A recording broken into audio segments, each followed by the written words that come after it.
Awesome, Actually, Dawson. Jimmy, I don't. And that's right. Well, these things happen. And We're it's going Friday without the fancy microphone, right? Fair enough. Whatever it is, as long as we can hear those dulcet tones, David, I'm happy. And we're also very, very happy to welcome in an old friend, someone who's been in his bear cave, I think, for the last 18 months or so. He's Marc Shepard from the New England Cannabis Convention. Marc, thank you so much for joining us today. Thanks for having me, Jimmy. Great to be here. And I immediately thought of you when I got your newsletter and saw that next week in Portland, Maine, my old stomping grounds, you guys are running a grow show of sorts, which I think is the first public cannabis event in how long, Marc? I mean, our last live show was October of 2019. We did do a very, very small event last Halloween, but it was incredibly limited and it was outdoors in 30-degree weather. So probably nobody knew about it, but yeah, so 18 months, easy. Yeah. Was that the day that it snowed? Was that the Halloween snowstorm? It didn't snow, but it could have because it was 30. All right. How did you survive? That's the most important thing, I guess. First of all, you're healthy, you look good. How did you survive the last 18 months? How challenging has this been for you? I mean, looking back, and it's almost a joke. It just literally couldn't have been worse. And you know, a lot of people don't really understand the model of doing shows like this. They think you kind of come in, you do the show, you clean up and leave. But you know, in reality, we work on that New England Cannabis show for 11 months. As soon as it's done, you start the next one. So to have it shut down 2 weeks prior to it happening, you know, 10.5 months worth of work, all the expenses paid, everything done. I don't even want to think about the fact that we spent $80,000 in advertising the 2 weeks prior to that. And, you know, we had our Chicago show the month after. So I was sitting there middle of March and I just said, well, 90% of our operating revenue for 2021 is gone. Let's regroup. And you remember back then, nobody knew how long it was going to take. So you spend months rescheduling. We're going to do it 3 months from now, 6 months from now. Oh, wait, there's 500 exhibitors on the phone saying, can I have my money back? I don't have your money. I spent it.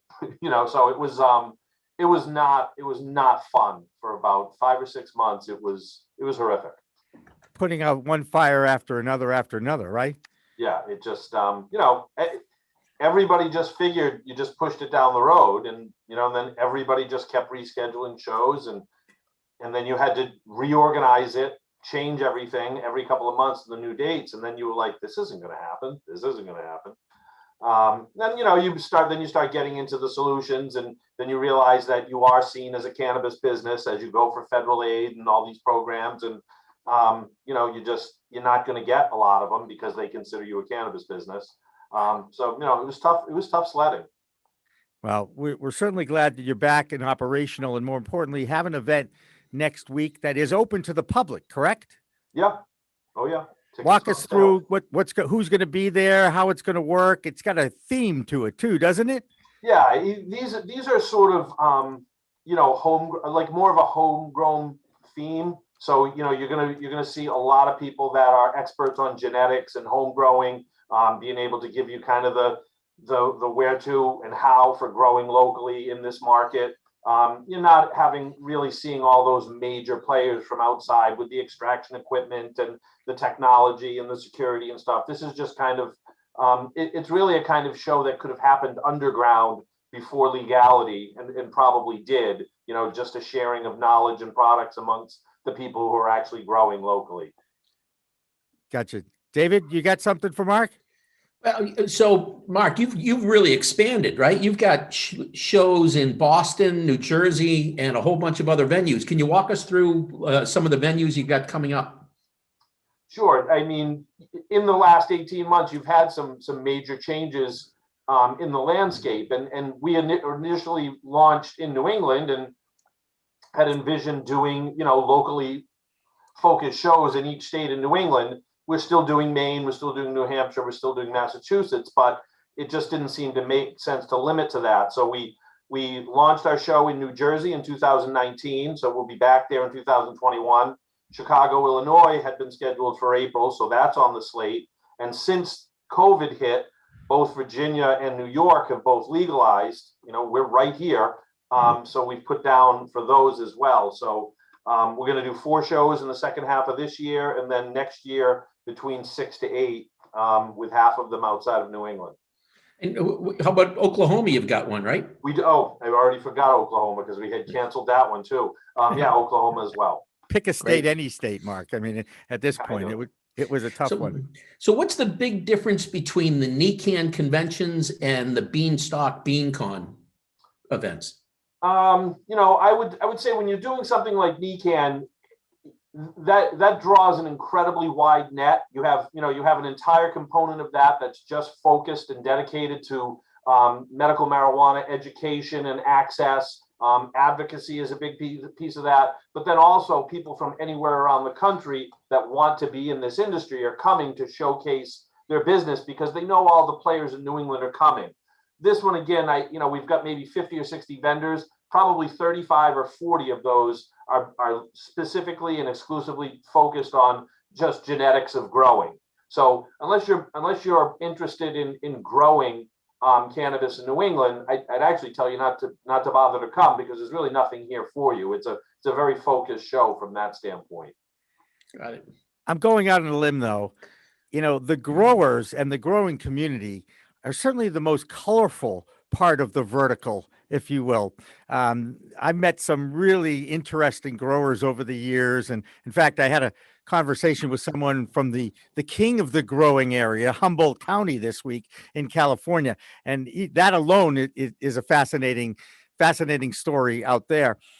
What is it about the grow that you think it makes it so appealing to people? Is it the fact that, hey, I can grow this and either sell it or I can grow it and not have to buy it? Is that more what motivates these growers, or is it just a hobby, people who like to do gardening?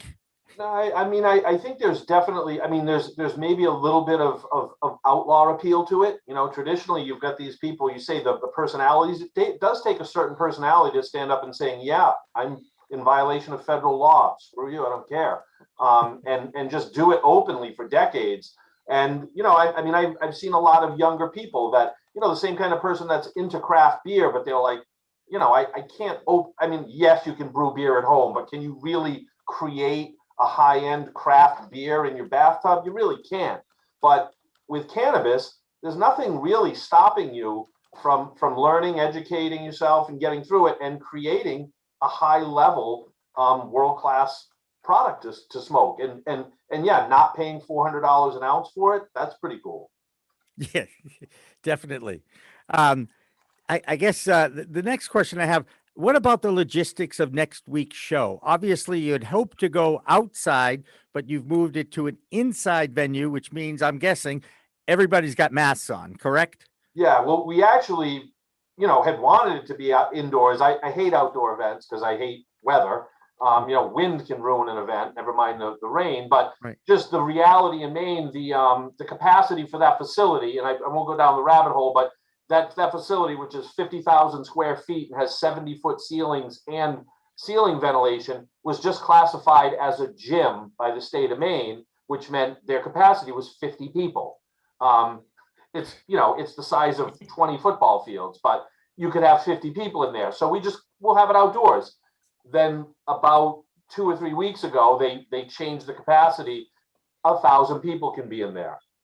Now, we're not going to push that. We're not going to put 1,000 people in there. We're going to limit the booths to about 50, and we're going to try to maintain less than 500 people in there at all times. And, if anyone's ever been in there, it sounds funny, but we'll have 50 booths and 500 people in there. That place will look empty. And we're going to be very cognizant of that. We want to do this event incredibly safe. The worst thing that could happen would be for this to be seen as something that caused problems for the state of Maine and COVID. So we're going to limit ticket sales well below what the max we could sell. Gotcha. And I'm guessing you're going to have somebody with a clicker counting the people in the building and all that, right? Well, we probably won't even have to, because I'm not kidding. There won't be 500 people in there. We'll stop selling tickets. I forgot to mention, we're actually splitting the day in half. So you can get a morning session ticket or an afternoon session ticket. So we're not going to even sell 1,000 tickets, but at any given time, only 500 people could possibly be there. People don't come and stay the whole time anyway. And are you concerned about people just showing up because it's a cannabis event? They can show up, they just can't come in. Gotcha. It's ticketed. Right. I was going to say, do you have to buy the tickets in advance? You can buy the tickets at the door. My guess is they're going to sell out. So, I mean, do we plan on selling at the door? Sure. But I'm guessing within the next few days, we'll probably sell out. Gotcha. Oh, that's Gotcha. great. I did see something in June that's taking place in Orange, Massachusetts. Is that accurate? Yes. What's going on and where and how? I think I know why, but explain Orange, Massachusetts, why that venue, and how did that event come about? Sure. Well, the name of the venue, it's Green Karma Farms, and actually the owners there bought that property twofold. One, they're hemp farmers, and they're planting a massive hemp crop there, and then they also want to convert it into sort of like an event facility. I would imagine mostly weddings and that type of thing. It's beautiful for photography. And they had reached out to us and said, if you're planning on doing any outdoor events, check it out. And when I get up there, I said, it's perfect because again, if we're going to limit it to 50 to 100 booths, we can separate them so far. There's so much space that, we really don't have to worry about, crowd control. You limit the tickets and now you're really talking about being able to put booths 10, 20 feet apart. So it's really perfect. And then to have it with a backdrop of a growing hemp farm in the background, I think is just, it's great for everybody. Are you finding that it's the growing community that is the most vibrant in this seed to sale vertical that's out there, as opposed to maybe the extraction group or the where is the grow? Everybody's interested in growing. That's what I guess I'm going. Yeah, and most businesses, ancillary businesses in the industry, they relate to the grow in some way. Like you say, yes, there's extraction, yes, there's security, there's technology. Those are all important verticals, but you can list 10 major verticals related to growing, be it soil aids, be it hydration, be it lighting, be it soil itself. There's so many different verticals to it. And then there's a massive amount of consulting and expertise. And then, of course, the genetics themselves, the clones, the seeds. It's the most interesting, I think. I didn't even know that there was a international market for seeds and it's what is considered to be a gray area because they sell seeds online, correct? Sure. It's just, and I mean, they've been doing it for decades. Decades, right? I mean, you could buy them out of not online, but you could send away a check and a coupon out of High Times magazine in the 70s and buy seeds from Amsterdam. Right. Maybe getting that exactly wrong, but you could definitely buy seeds back in the day. Back in the day, I get it. Hey, Mark, you've seen the growth, literally and figuratively, of the Massachusetts cannabis industry from the beginnings of the medical program in 2013 to where we are now, to the opening of the adult use in 2018.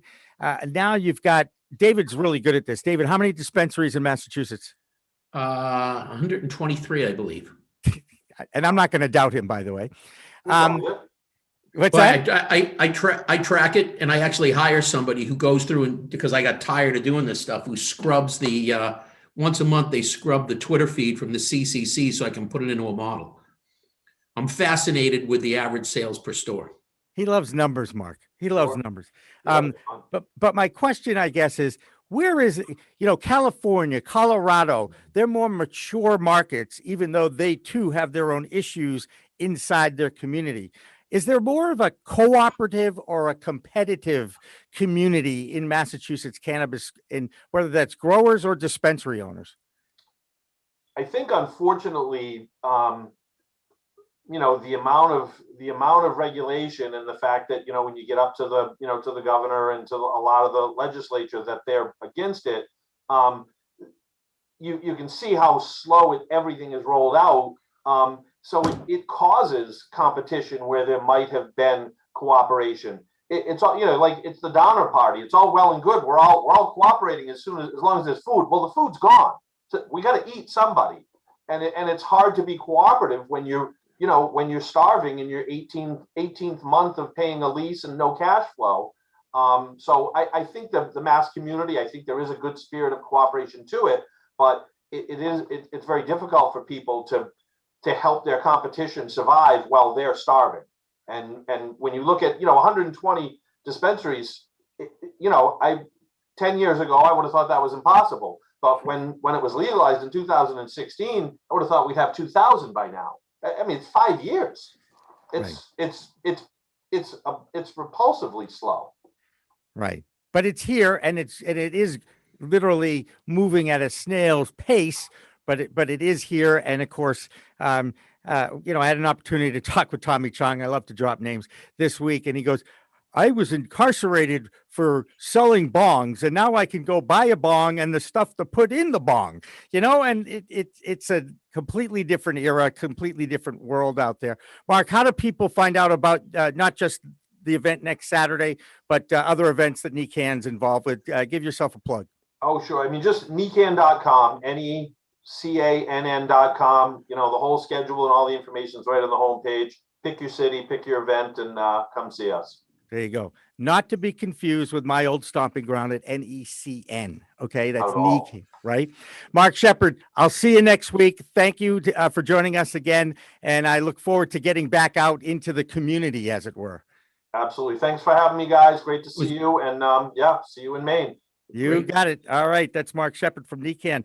The rest of this program is we are going to actually be dedicating it to dispensaries, dispensary owners and operators in Michigan and in Massachusetts. So we'll have an opportunity to kind of compare regulations, challenges, the different verticals, all that neat stuff. We're all pretty excited about putting this forum together.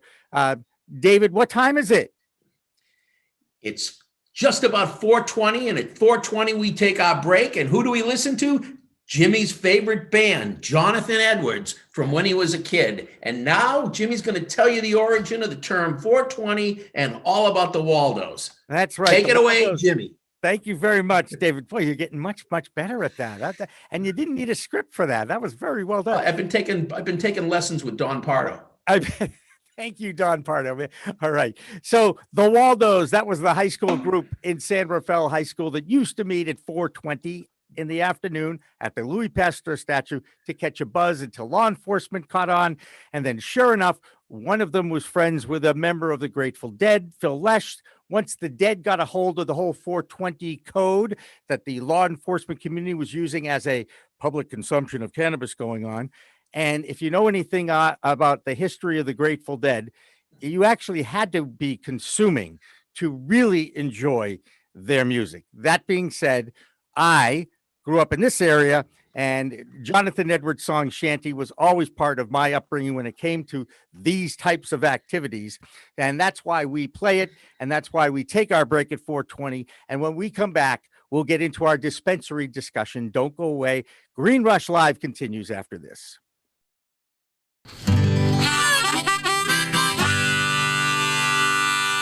Yeah, this is a tune that I wrote back in 19... I've forgotten.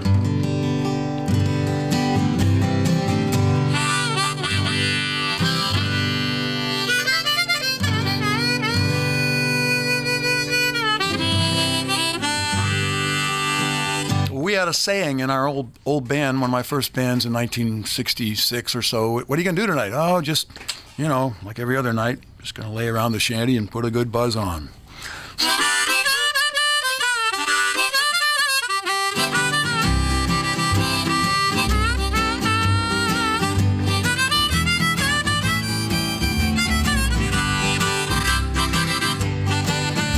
Gonna sit down in the kitchen, fix me something good to eat. Make my head a little high, make the whole day complete. Gonna lay around the shanty, oh mama, and put a good buzz on. Pass it to me, baby, pass it to me slow. We'll take time out to smile a little before you let her go. We're gonna lay around the shanty, oh mama, and put a good buzz on.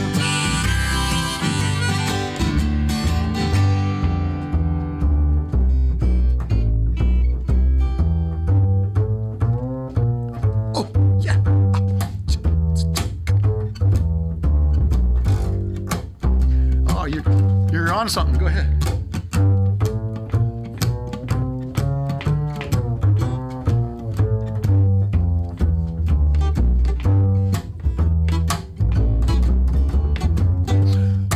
Rick Brodsky, everybody.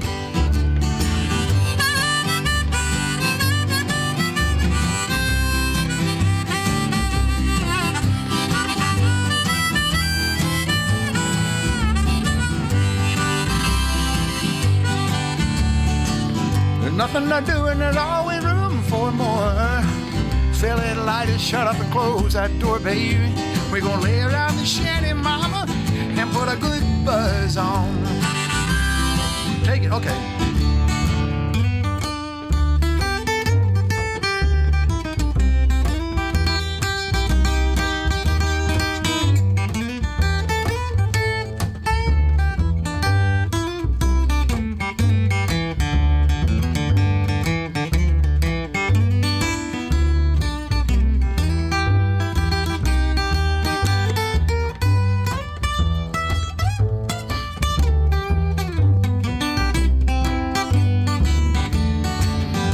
Prohibition never works, it's time to realize it. It grows in my backyard, it's time to legalize it.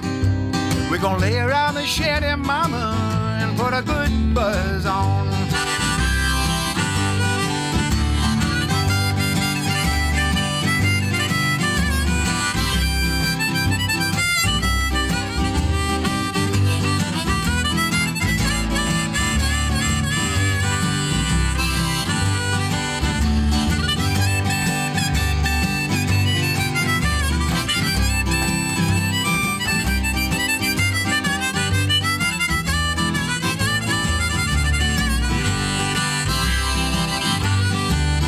I'm gonna sit down in my rented car. I'm gonna jam it into drive.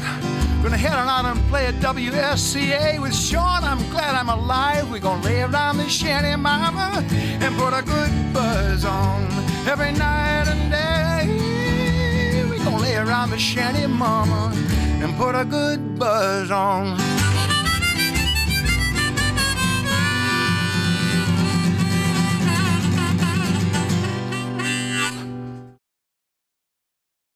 Hi, I'm Ben Shire, New England rep for Salient Video Management Systems. Let me tell you what makes us different in the security space. We're your trusted advisors for all your security needs. I know how complicated the regulations are in cannabis, and working with Salient Systems will be the polar opposite of that. I give free consultations and will walk you through every step of the process so that you can get what you need at the price you can afford. We're robust, we're simple and scalable. We're Salient Systems, your solutions to all your security needs. Please contact me at the information below, and I'm looking forward to being your trusted advisor.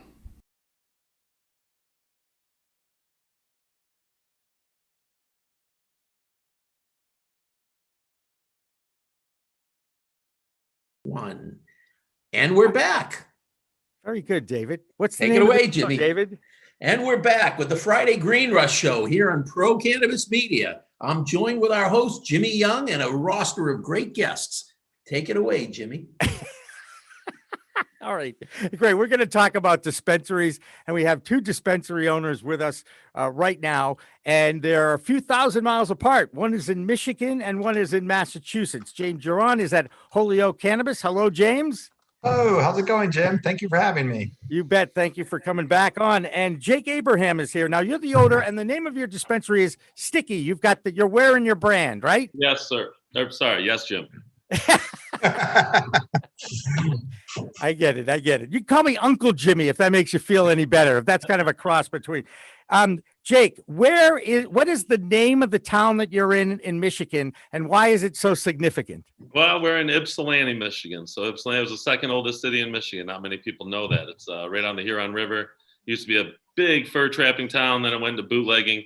And actually, the very first dispensary in Michigan was in Ypsilanti, Michigan, called Third Coast. There you go. And how long has that Michigan legal program been going on? 2009. 2009. So you guys have been operational for a number of years, and you're still there. That's the best part. You're still in business, right? Since 2012. Absolutely. Yeah. What's the biggest challenge that you have in Michigan when it comes to operating a cannabis dispensary? Probably taxes and regulations. We got Not in that order. yeah, in that order. Well, let's start with the regulation. I mean, we got a product that they told us was illegal for 100 years. And then they turned around and said, hey, we're going to regulate it. Well, maybe you should have learned about it a little bit. So we have our trials and tribulations, but we've been going with the punches, and they get better and better every day. The taxes, hey, man, if you're going to call me a federally legal drug and you're not going to let me operate like a normal business, but 38% of our state, or I think 38 of our states, well over 50% call cannabis legal, we got to make a decision. You can't play in the middle anymore. I love that. I love that. And we'll get rid of 280E as quickly as we possibly can, right? Exactly. And James, you're nodding on that too.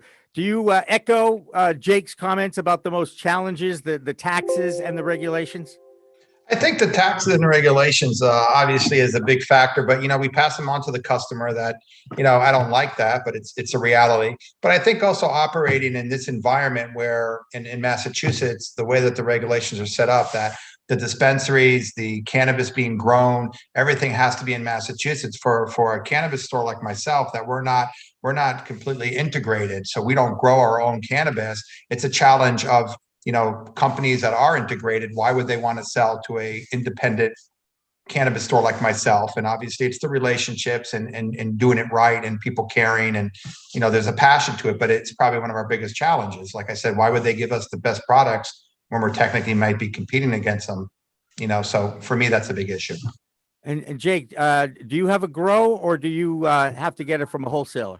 We're working on it. Coming up as long as I have. I mean, honestly, I've been selling weed for 25 years. So a lot of my friends made it along with me. So I've been able to just keep those, friends, and we've all helped each other out. We've all kept our shelves full and our brands going. So, but I understand exactly what he's saying, because it's hard with the other. If you're vertically integrated as opposed to me where I'm not, if you call your dispensary the same thing as your product, guess what? You're not going to be in my store because I can't have a billboard on my shelf for you. Does that make sense? I mean, I'm sure you feel it, Jim. Oh, absolutely. I don't know if I'm on, but we've had great partners, and thank God the state's big enough and long enough to kind of have, so we buy a lot of our cannabis from manufacturers that are growers that are on the other side. So we're not competing with them. There's the medical category and the recreational category, but we've done really good. But if you're just opening up a dispensary here and you don't have those relationships, that you're talking about, you're in a hard spot. You're in trouble. Yeah. You're in trouble. Thank you.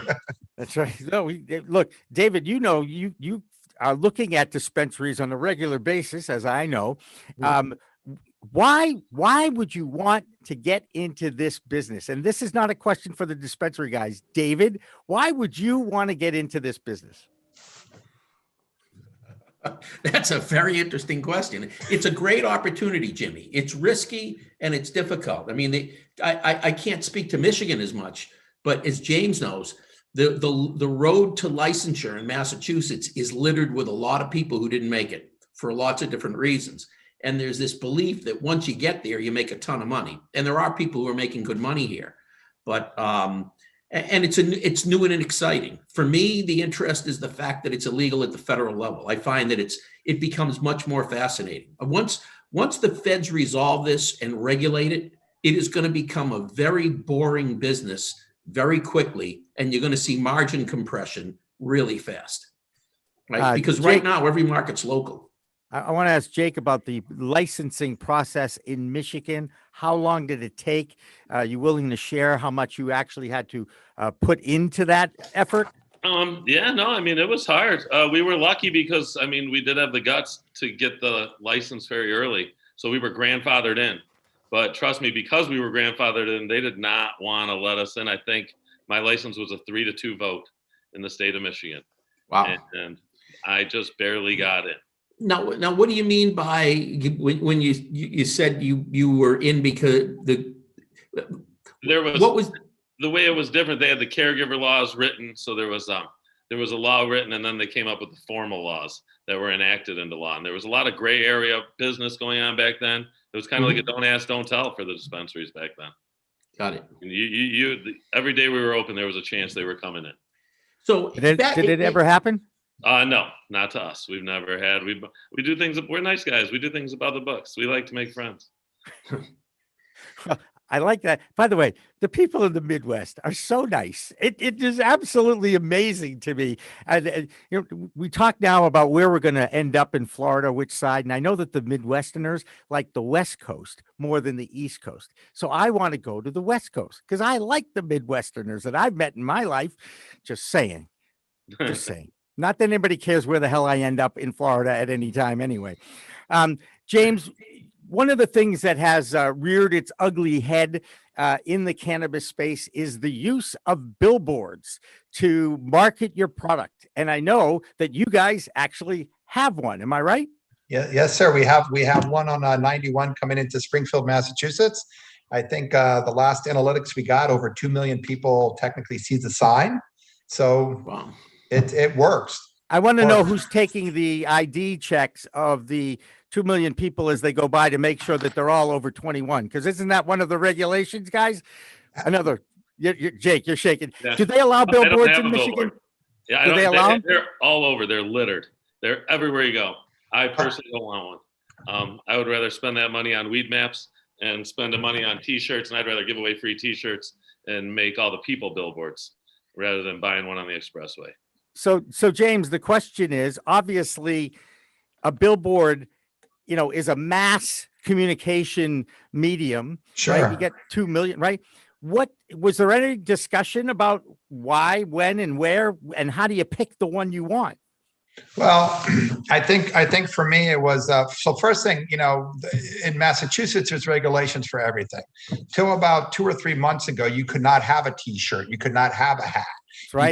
You couldn't, you know, the laws basically were set up in a way that you had to prove to the Cannabis Control Commission that anybody that you're marketing or advertising or any kind of event has 85%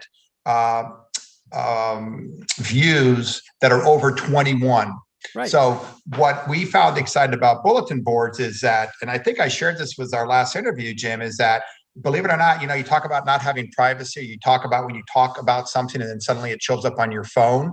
So the way that we're able to get our legal documentation is they basically ping every phone that goes by our sign.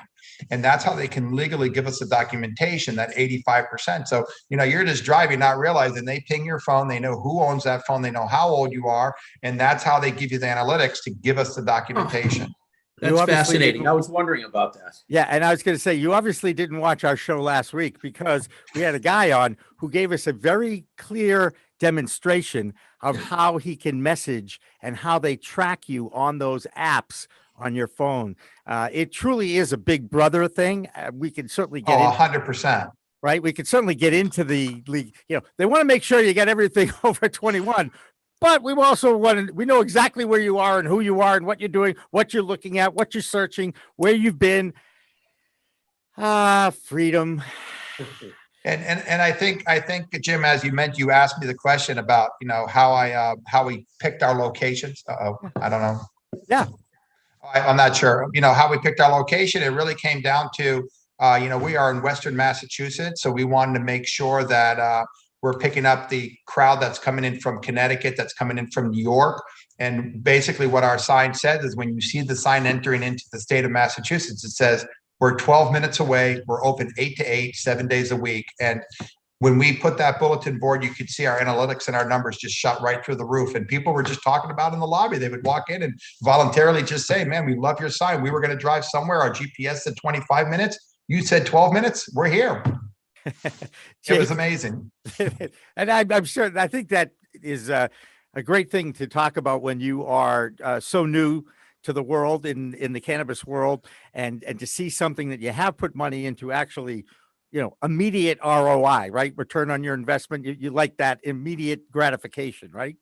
Oh, absolutely. And it's scary, you know, when the bulletin board we picked, it was probably the most expensive bulletin board I could. And, you know, when you're obligating to you know, off the bat, $75,000 for an annual contract, when you're not sure what's that's, it's a little scary. And you know, I don't know if your viewers or your other guests know, we're independent. I'm independent. You know, Blake and I basically met, we shook hands, and, you know, I put up all the money. So, but you like David said, I'm in this business for it being interesting, for it being intriguing, to do something that's so hard to do. It's who I am. And we've just, we've just been having such a great time. And it really, I think when we look at our reviews, the clients love us because when you come into our store, it's fun, it's fresh. It's, we build a culture, and part of the sign is taking that risk, and God, when I was a little kid, I never thought I would have a big bulletin board on the road. So I don't know. So I've got a question. Let's compare Michigan to Massachusetts. And let's start with Michigan. What was the licensing process like? What were the steps to get started? How long did the different pieces take? It's gotten a lot easier since I did it. When I did it, they wanted 3 years. They wanted every background, any transaction over $1,000. You had to tell them what it was. They literally went, it was like a rectal exam. They went all over.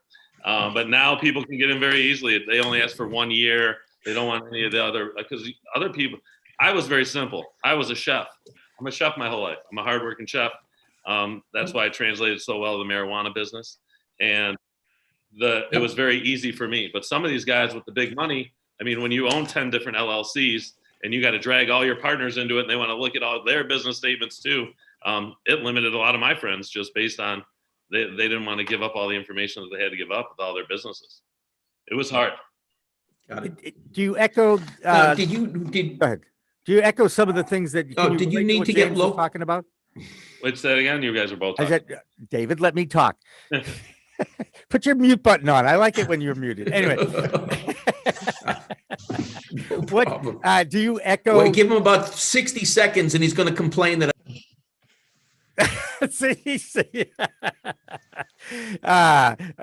Jake, do you echo some of the thoughts about the excitement of the business of being in cannabis? James was talking about. Yeah. Are you kidding me? I tell all my employees, first of all, you got to love weed because that's why we're in this. Passion does make the difference. And it is exciting. It's like a restaurant. These guys, they work hard. They work for tips. They have a good time. We all, try the product, talk about the product. It's very similar to wine in my mind. You see kind of the same excitement. The different growers, just the different edibles that come out, the different concentrates and dabs. And it is the most exciting time of my life. And I was an award-winning restaurant chef, and this is way better. So are you cooking with cannabis, Jake? Oh, all the time. I do that on the side. Yeah, that's now, is that part of your operation? I mean, there are takeout, there's one in here in Massachusetts called Dinner with Mary's that you can order in advance, and they bring you an already prepared meal with the oil alongside.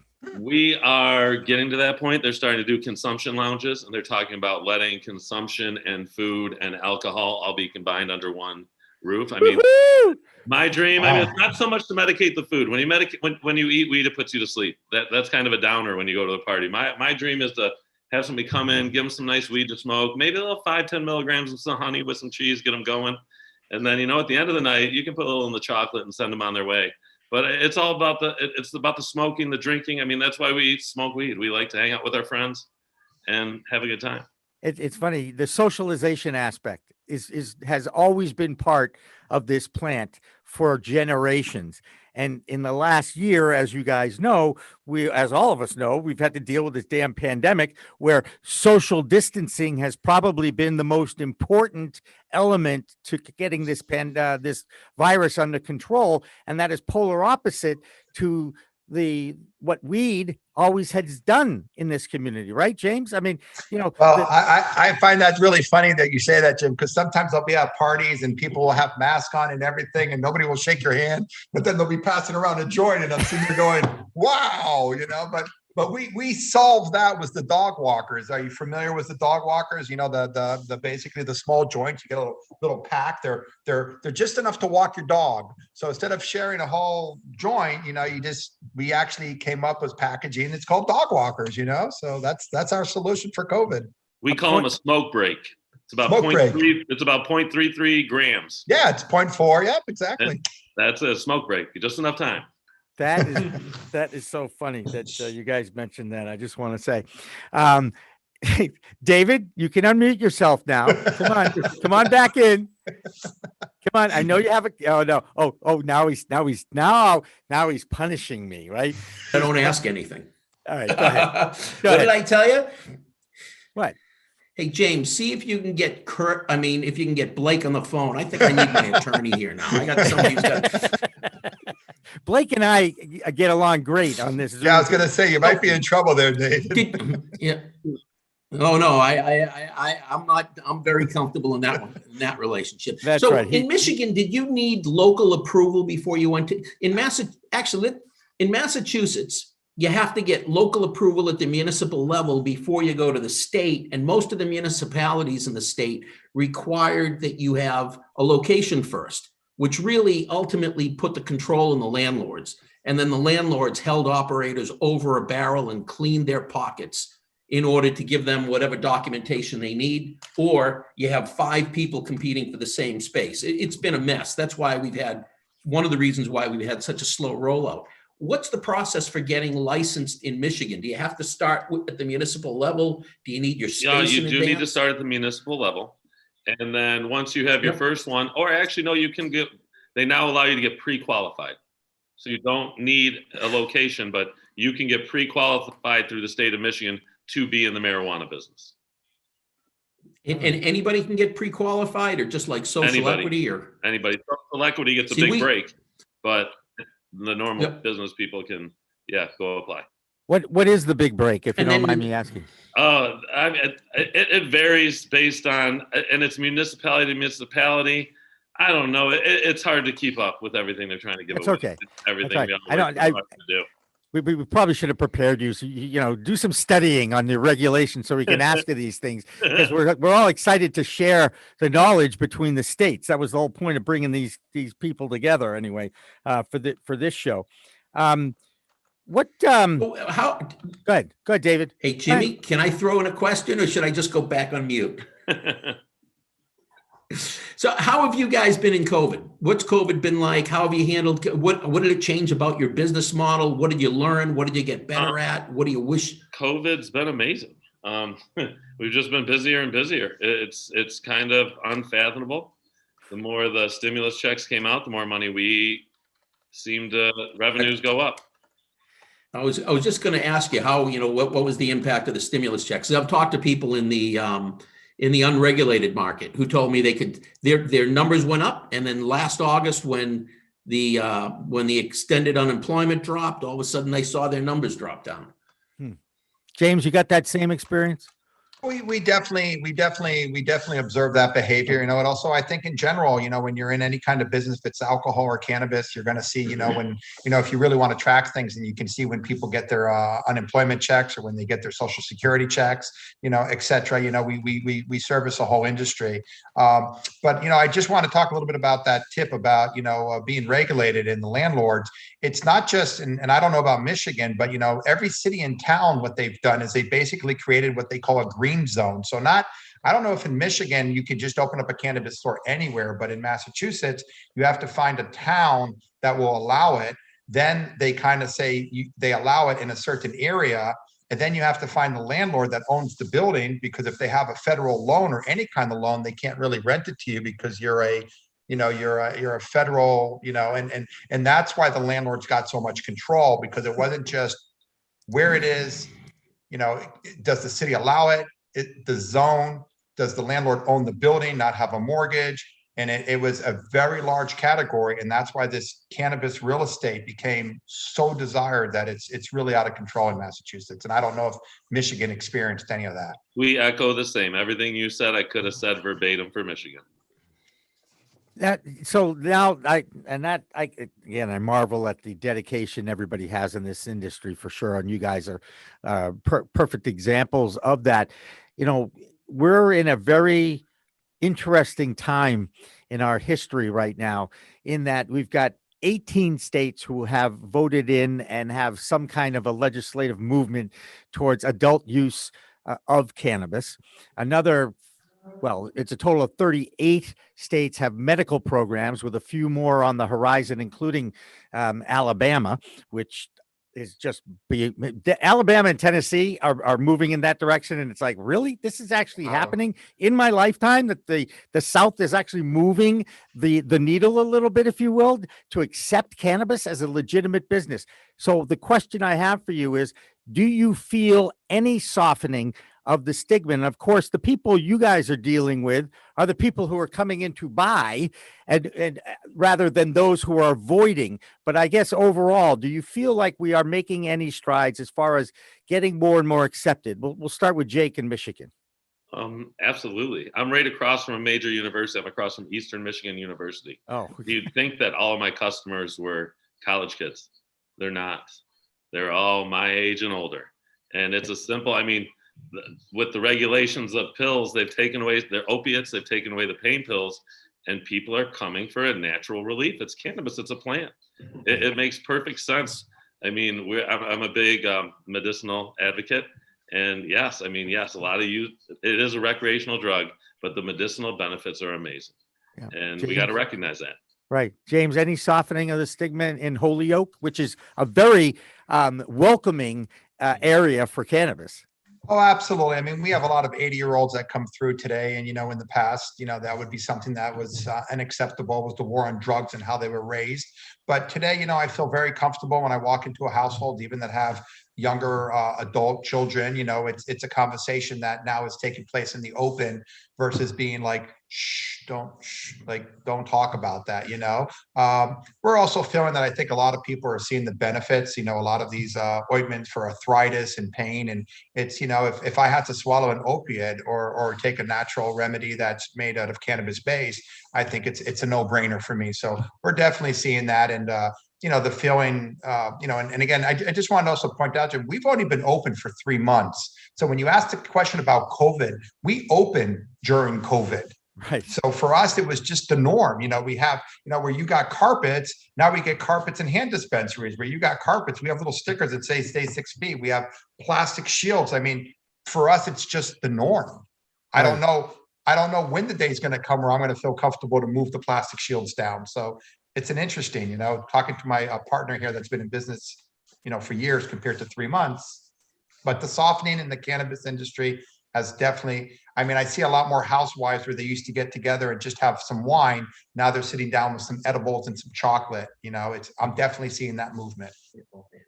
There you go. And Jake, you kind of answered one of my questions before I even asked it. The fastest growing market for cannabis is the 50 plus market. It's the age appropriate people on the screen right now. Let's just say. Yeah.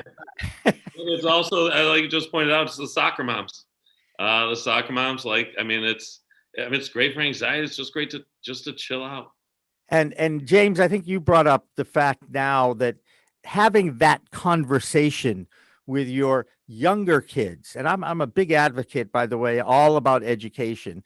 And I know growing up as a teenager, when I was told not to do something, I wanted to do it even more.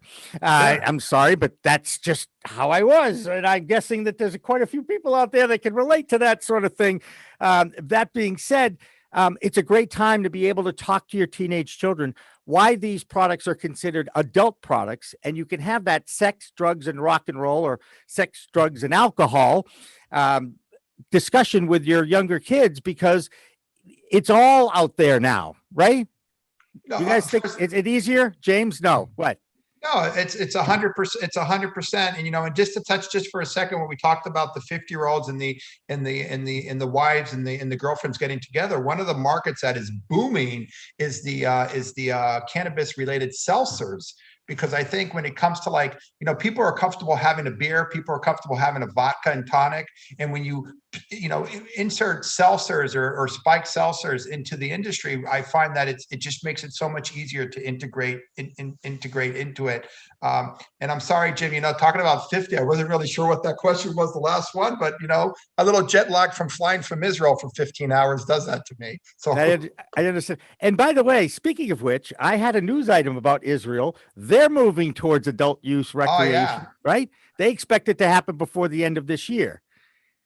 Absolutely. Israel, even before it became legalized, they're big investors. They have, maybe my colleague here can remind me of the manufacturer that's in Israel. That's a big one. That's Tikkun Olam. Tikkun Olam is Olam. Tikkun Olam. They actually have manufacturing in Massachusetts. Charlotte's Web was developed in Israel. And loosely translated, help me with that, Olam. light. Olam, tikkun olam is fixing the world fixing. It's actually a biblical saying, but it's, so Israel, and listen, they always are high tech. They're into agricultural. I mean, they've grown tomatoes in salty sand in the Dead Sea. So it's an industry, and they're very open minded. And of course, I have to admit that they're definitely not on the level that we are here in the United States when it comes to what you can buy in the local markets, but they're definitely going to be there. There you go. Jake, are you enlightened a little bit more about that, or what? You look like you. They actually have the largest seed bank for marijuana, I believe, on the planet. So no, I'm familiar with them, and I think it's great. And David, I don't know if you saw this, but our mutual old friend Kurt Dalton actually wrote a piece, I believe it was this past week, thinking that Raphael Mechoulam might be a candidate for the Nobel Prize. Oh, I didn't see that piece. You didn't see that by Kurt Dalton at cannabis.net? Jeez, I figured I'd give him. I try to keep up on Kurt's stuff, but I did not see that one. Hey, the other big news related to weed from way back of this week? An icon of marijuana smuggling. Go ahead. Does anybody remember the movie Blow with Johnny Depp? Oh, yeah, that's right. That guy died. Austin right? George, he came back to Massachusetts, went into hospice, and died this week. Right. Well, all right. I'm guessing he's going to leave his body to science too. Yeah. Because we can learn a lot. I know I'm leaving my body to science. Whenever they want it, they can have it. That's the way I look at it. James, how can people find you besides off Route 91? And how far are you from the Mass Pike?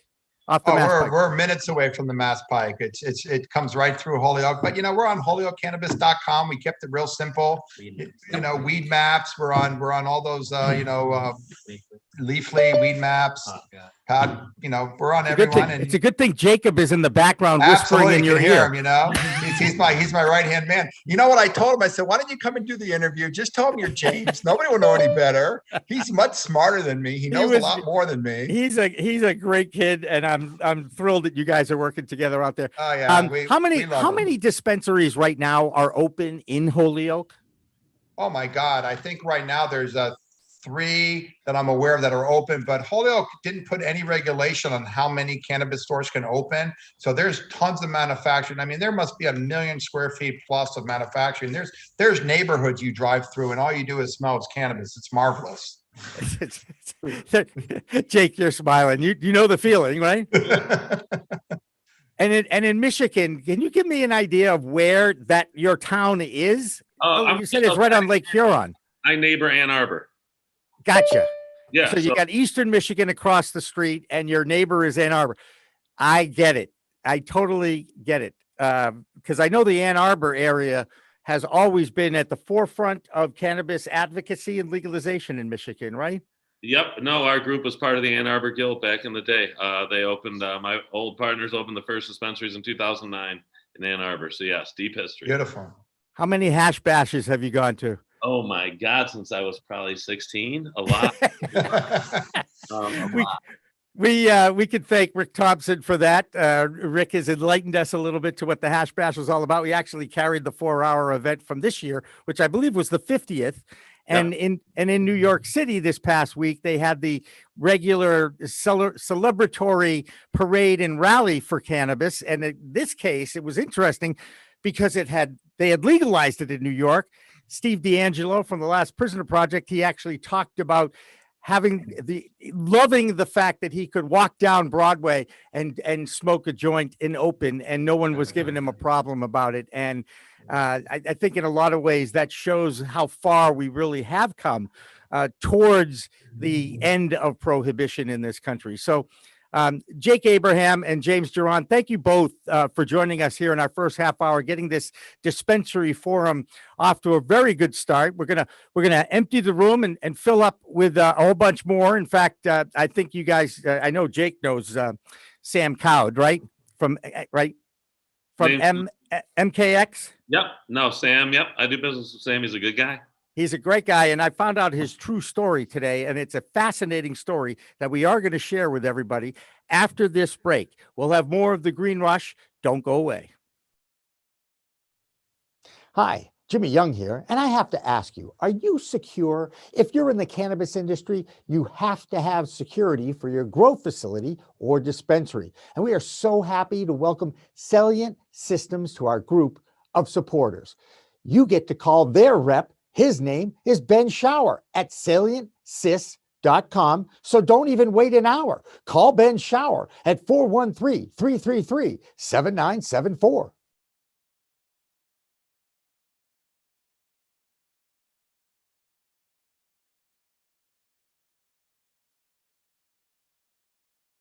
Hi, I'm Ben Shower, New England rep for Salient Video Management Systems. Let me tell you what makes us different in the security space.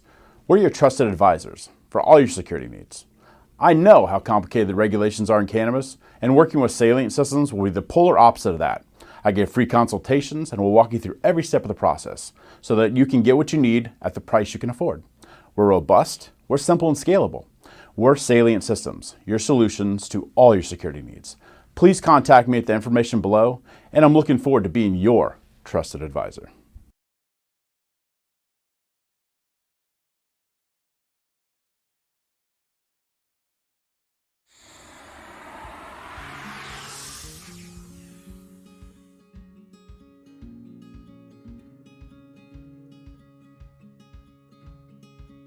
I really enjoy what I do. There's a couple different reasons for it.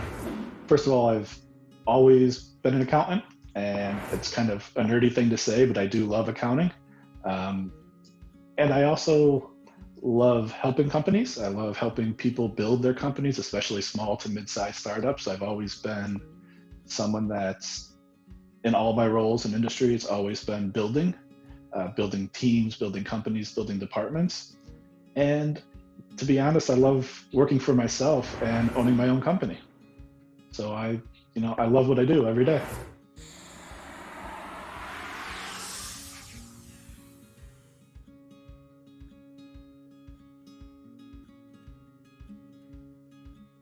Take your Zoom call podcasts or webinars to a whole new level. Nurse Mark and the Green Nurse Podcast. We are here. That's right. PCM can animate your logo, add eye-catching full-screen graphics, and lower third identifying motion graphics. Look like the network. Act like the network.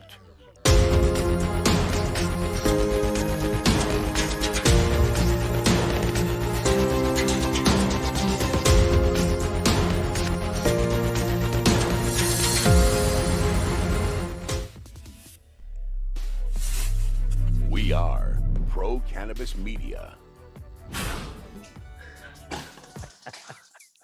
Hi, everybody. Welcome back to the final hour of the Green Rush Live on a Friday afternoon. We come to you every Friday at 4 o'clock to 6 o'clock Eastern time, and we talk about the business of cannabis. My name's Jimmy Young. I'm with Pro Cannabis Media, and I'm always joined by this guy. No? David Rabinovitz, his trusty sidekick. David Rabinovitz. No, you had it the right way the first time. I can't, I don't know which way I'm pointing at that. It's probably done something like that. But anyway, and for the next hour, we've got a couple of people from Michigan. We got a couple of people from Massachusetts that are all in the cannabis dispensary world. So first, let's go right around the room and let everybody kind of introduce themselves. I will call on you. You can give us your quick little elevator pitch, your quick little story about who you are, where you are, what you're about, and then we'll just get into our discussion. And I think I'm going to start with Sam. And the only reason I'm going to start with Sam is because this is the second time Sam and I have actually talked in the Zoom room this week. And it was only today when I found out his really true, compelling story. So Sam Kaoud from Michigan, give us your story. Tell us about your manufacturing company and why you are so successful that you are in, I think you said 200 dispensaries in Michigan? Over 300 now. Oh, see? Yeah. You want me to go through the story I gave you this morning? We don't. I'd love to. I think your own personal story, That'd be Sam, great. is pretty compelling. Go ahead. And then I don't want to go through all that, man. Sam. No, I told him how that we did the city center project, and Yeah. you know, That's all right. Go ahead, everything, go through it. and I don't want to go through all that right now. You sure? Okay. You can bring it from. Anyways, All right. we're a processor here in Michigan. We're the #1 processor, and Mike's my partner over here. we manufacture probably 100 SKUs through this, over 100 SKUs, I should say, through this processing facility. The way we got involved in medical marijuana, I founded the company 4 years ago. Previous to that, we were in construction. We did City Center, and Mike was with me there too. We did City Center, which was an $11 billion project, and it was the highest budget in the history of the United States, actually, privately funded in Las Vegas by MGM Grand. That's who did it. Our client was Tishman. Dan Tishman built the World Trade Center. So I think you guys know from Massachusetts. We've probably heard of Tishman, but that was our client. The problem was it was the banking crisis of 2008. So everything, they didn't have money. They couldn't pay us, you know? So we did these multi-million-dollar contracts and we weren't getting paid. I wrote 2 national articles, you know, about this project. We had 438 employees. Long story short, it went down in flames. Our bonds didn't get called in, but you know, it was successful. It was finished, this and that, but nobody made any money. I went broke, went through a divorce after 17 years, went back, lived on my mother's couch at 47, you know. Then I stumbled into the medical marijuana sector 5 years later. And within a short period, you know, we brought Mike aboard a year and a half later, and he helped me create the #1 brand in the state of Michigan, actually. That's the short version. It's still very impressive. And the MKX Oil Company is the parent company of what you're doing, right? It's concentrates, right? Yes, exactly. And I know that you're also carrying the Tommy Chong pre-rolls because that's why we met earlier this week, right? Yeah, we co-brand a bunch of different brands in the state here. A lot of people come to us that have brands and want us to make their product for them, let's just say, because we do it pretty efficiently. All right. Thank you, Sam. We're going to get to you and to Mike, but let's move on to Christine De La Rosa. And I misspoke because I didn't realize we reached the other coast with dispensary people as well. Christine, you're from Oregon, correct? Actually, I'm from California, but one of our operations is in Oregon. Thank you for covering my ass. I really appreciate it. No problem. Thank you very much. I'm just reading from the sheet, you know. Yeah. Anyway, tell us a little bit about your background and how you got into the cannabis dispensary world. Well, I almost died. So I had a pulmonary embolism in 2010. I'm a database architect. I used to work all over the country for a lot of the telecoms. And I got super sick in 2007. Nobody knew what was going on. 22 doctors later, I almost die in a car because I had a pulmonary embolism. I spend the next 7 days in a hospital and the next 5 years on 11 medications. 5 of those were opioids and a monthly infusion, and kept getting worse. And I was diagnosed with systemic lupus. And in 2015, I started to look for alternative medicine. Now I had always smoked cannabis, but we called it, you know, weed in Texas, which is where I'm from. And I had just never thought about it in medicinal terms, but being that I was in California at the time, I started to look at that from a medicinal perspective. And it took me about 9 months in 2015 using a THC cannabis regimen to get off all of the 11 pills and the infusion. So I've been pill-free for my lupus for the last 6 years in remission. And when I say I was sick, I meant I couldn't walk. Like I was homebound, I couldn't work for 5 years. And so I had a really good opportunity to go back into my old life, which I made tons of money from because I was in tech. But I was really mad because I'm Mexican, and a lot of the people that have lupus, the highest rate of lupus patients are Black women, and the second largest are Latino women.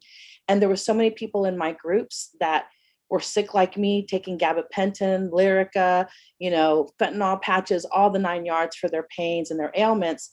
And we didn't know that we could go to cannabis and use it as a medicine because for brown people specifically, we were taught that cannabis, we should not do marijuana. Like my mother said to me when I was very young, don't smoke marijuana or they're going to think you're a lazy Mexican. So there's a lot of propaganda that goes around cannabis in terms of how we utilize it as a medicine. Now, I love it for recreational use too, but I just couldn't go back into my database life knowing that there were so many people, so many women, so many people of color that were sick like me and not using the medicine because we have been told for so long the way that it would make us be viewed. I think it's super interesting. When I look back at, like, you know, the whole Cheech and Chong, since we're talking about that, like that whole idea, that it was definitely recreational, but I really wanted to come from a medicinal. So that's how I started. I started in the legacy market in Oakland, California. I had a little collective. We had about 4,500 patients. In Oakland, you didn't have to have a license during medical. And so we just started a dispensary and had just all of these people of different types that would come to our dispensary in downtown Oakland. And then we transitioned into the legal market when it became adult use in 2018. And that's how I got into it. Wow. Andrea Cabral, this is going to be a tough story to follow. I just want to say, but no, not with Andrea. Are you kidding me? I'm on this call with like one of my heroes. She doesn't I was going to say, go ahead, Andrea. That's very, very nice of you to say, Christine. It's lovely to meet you. Mm-hmm. Yeah, well, I don't think my story isn't actually probably as interesting as everybody else's, but I disagree. I disagree. You came from one side of the barbell to the other side of the barbell. Kinda, sorta. There's a context to that. But I need to warn your audience that a fire alarm is going off in my building every few minutes. It's being tripped by something inadvertent. It's not that there's a fire. So I may sort of stop talking for a second just to let it stop. It doesn't last for very long, but I apologize for the interruption. Anyway, I came to cannabis from a 28-year career in government. I was an assistant district attorney and an assistant attorney general for about 16 years. I was then the sheriff of Suffolk County in Massachusetts. Sheriffs run jails and houses of correction. And then I was the secretary of public safety in Governor Deval Patrick's cabinet for the last 2 years of his second term.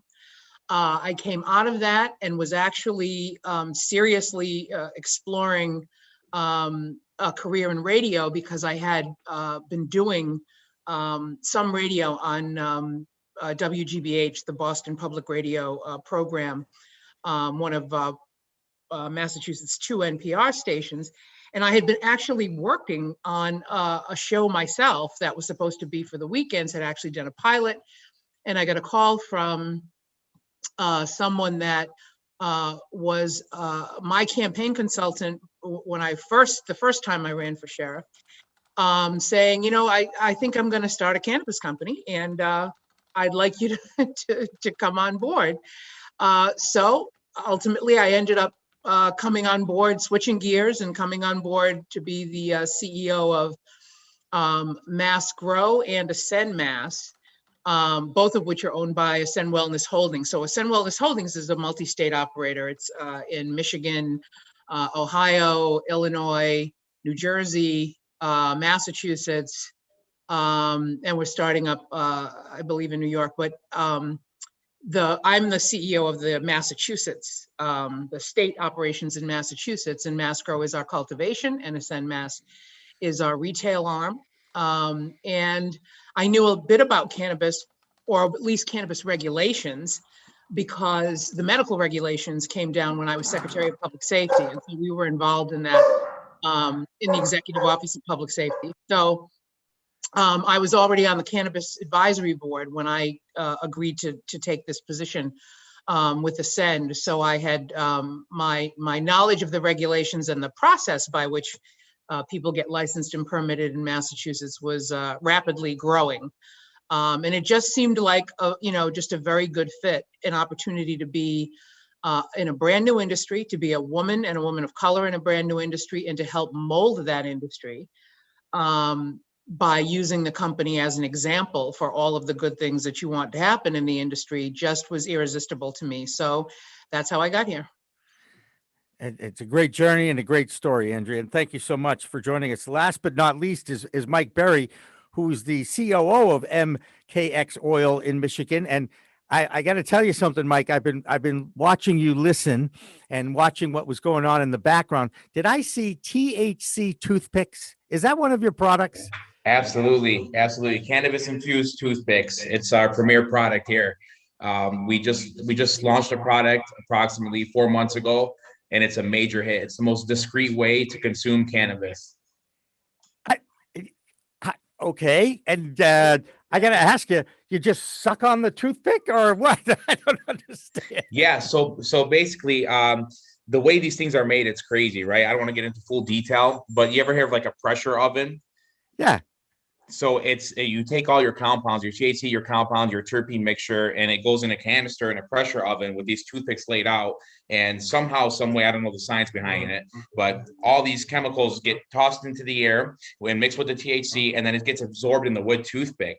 So now you're taking this wood toothpick and you're putting it in your mouth, and you just put it on like a toothpick, and you kind of little suck on it.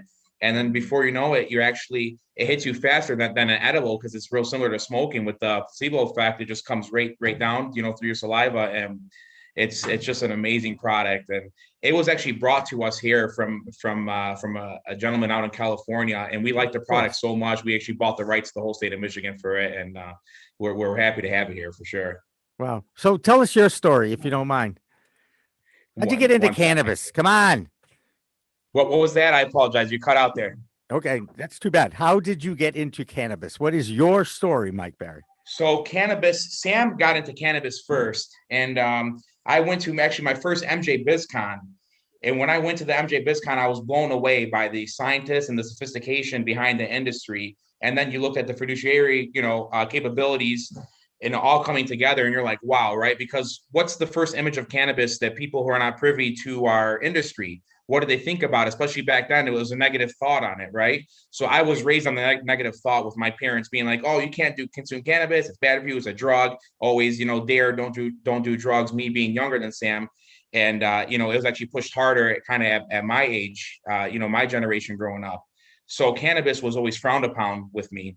And it wasn't until I went to MJ BizCon, I was blown away, and then learning about CBD and then the health benefits. And then my grandmother ended up catching cancer. Unfortunately, she didn't survive, but CBD was a major part of the prolonging her life. We found some really good CBD droplets from a company out in Colorado, and that definitely prolonged her life for a long time. So when I went out there, I was really intrigued, and I said, Sam, listen, you got the concentrate market perfect. Let me come out with an edible line, and we'll share the name, and let's blow this thing up. And that's kind of what we did. So it's been fun ever since. And it's the best industry we have ever got into. It's such a fun industry. Well, I think that is the one thing that the people that are in it is we share a passion for this community. And it's one of the things I love the most about these Friday shows, that David always seems to come up with these themes, and then we get people in from all over the United States to talk about it. But the shared passion is what is a consistent theme in all of these shows. Christine, is someone who's got more of a West Coast, even though I know Texas isn't the West Coast. Okay, I know my geography, but you have that connection, if you will. And yet there are issues in the California market. There are issues in the Oregon market. Massachusetts is still a infant as far as cannabis goes in many ways. What are some of the best pieces of advice you could share from your experience of watching a market evolve and then mature to some of the people from this neck of the woods that are in it for just for the last couple of years? I mean, I think that one of the biggest things that I've been telling people, we're doing a lot of work with communities in New York. We're not planning to be in New York, but we want to make sure that the communities in New York have a fighting chance to get licensing. And one of the things that I tell them is regulation, regulation, regulation. Because when we were going through this, like in Colorado, there was no thought or consideration of social equity. They're having to do that now. Same with Nevada, same with Oregon, same with Washington. It wasn't until California that we started to see this term social equity. And so as a company that's 100% BIPOC owned, we were just waiting. We're like, okay, they're going to give us the regulation, and then we're going to follow the regulation, and then we're going to get a license. And that was pretty much every legacy person felt that way, not understanding that the regulation was going to be regulated by people that were not in the industry, which means they were regulating us right out the door. And so now, we're in Arizona, New Mexico. Also, I have people in Michigan and in New York and New Jersey. And we're like, you have to keep your eye on the regulation. Like, everybody gets super excited. They're like, let's go raise $50 million. Let's go get a license. I'm like, none of that matters if you don't know what the regulation is going to do to you. And like, even with New York, who I think has some of the most progressive, and remember, a year and a half ago, we thought that was Illinois, and look what happened with regulation, right? In New York, we're really focusing on what is that board going to do? Because what New York does is going to really waterfall down to all of the other states that currently don't even have regulation or don't even have medical cannabis. And so we want to try to make that. So if you're new to the market, before you get excited and start raising your capital and figuring all that out, understand that you need to have a voice in how the regulation plays out. If you don't, what happened in California, what happened in Illinois will happen to you as well. And then you're going to have to go back and try to retrofit some really, really terrible regulation to make sure that you have a space in the industry. That is the biggest lesson that I have learned from California and also from Oregon. Oregon is just now, thanks to Deshita Dawson, retrofitting social equity in Oregon, but they've been going for 6 or 7 years. And so you don't want to have to do that on the East Coast. You want to be able to do it as well as you can with community involvement at the beginning. All right, Andrea. So this is a perfect segue to you. Has Massachusetts accomplished any of that in the first couple of years of adult use? Well, the great thing about Massachusetts, I'll do the compliment sandwich, say something really nice, then say something, realistic in the middle and say something nice at the end.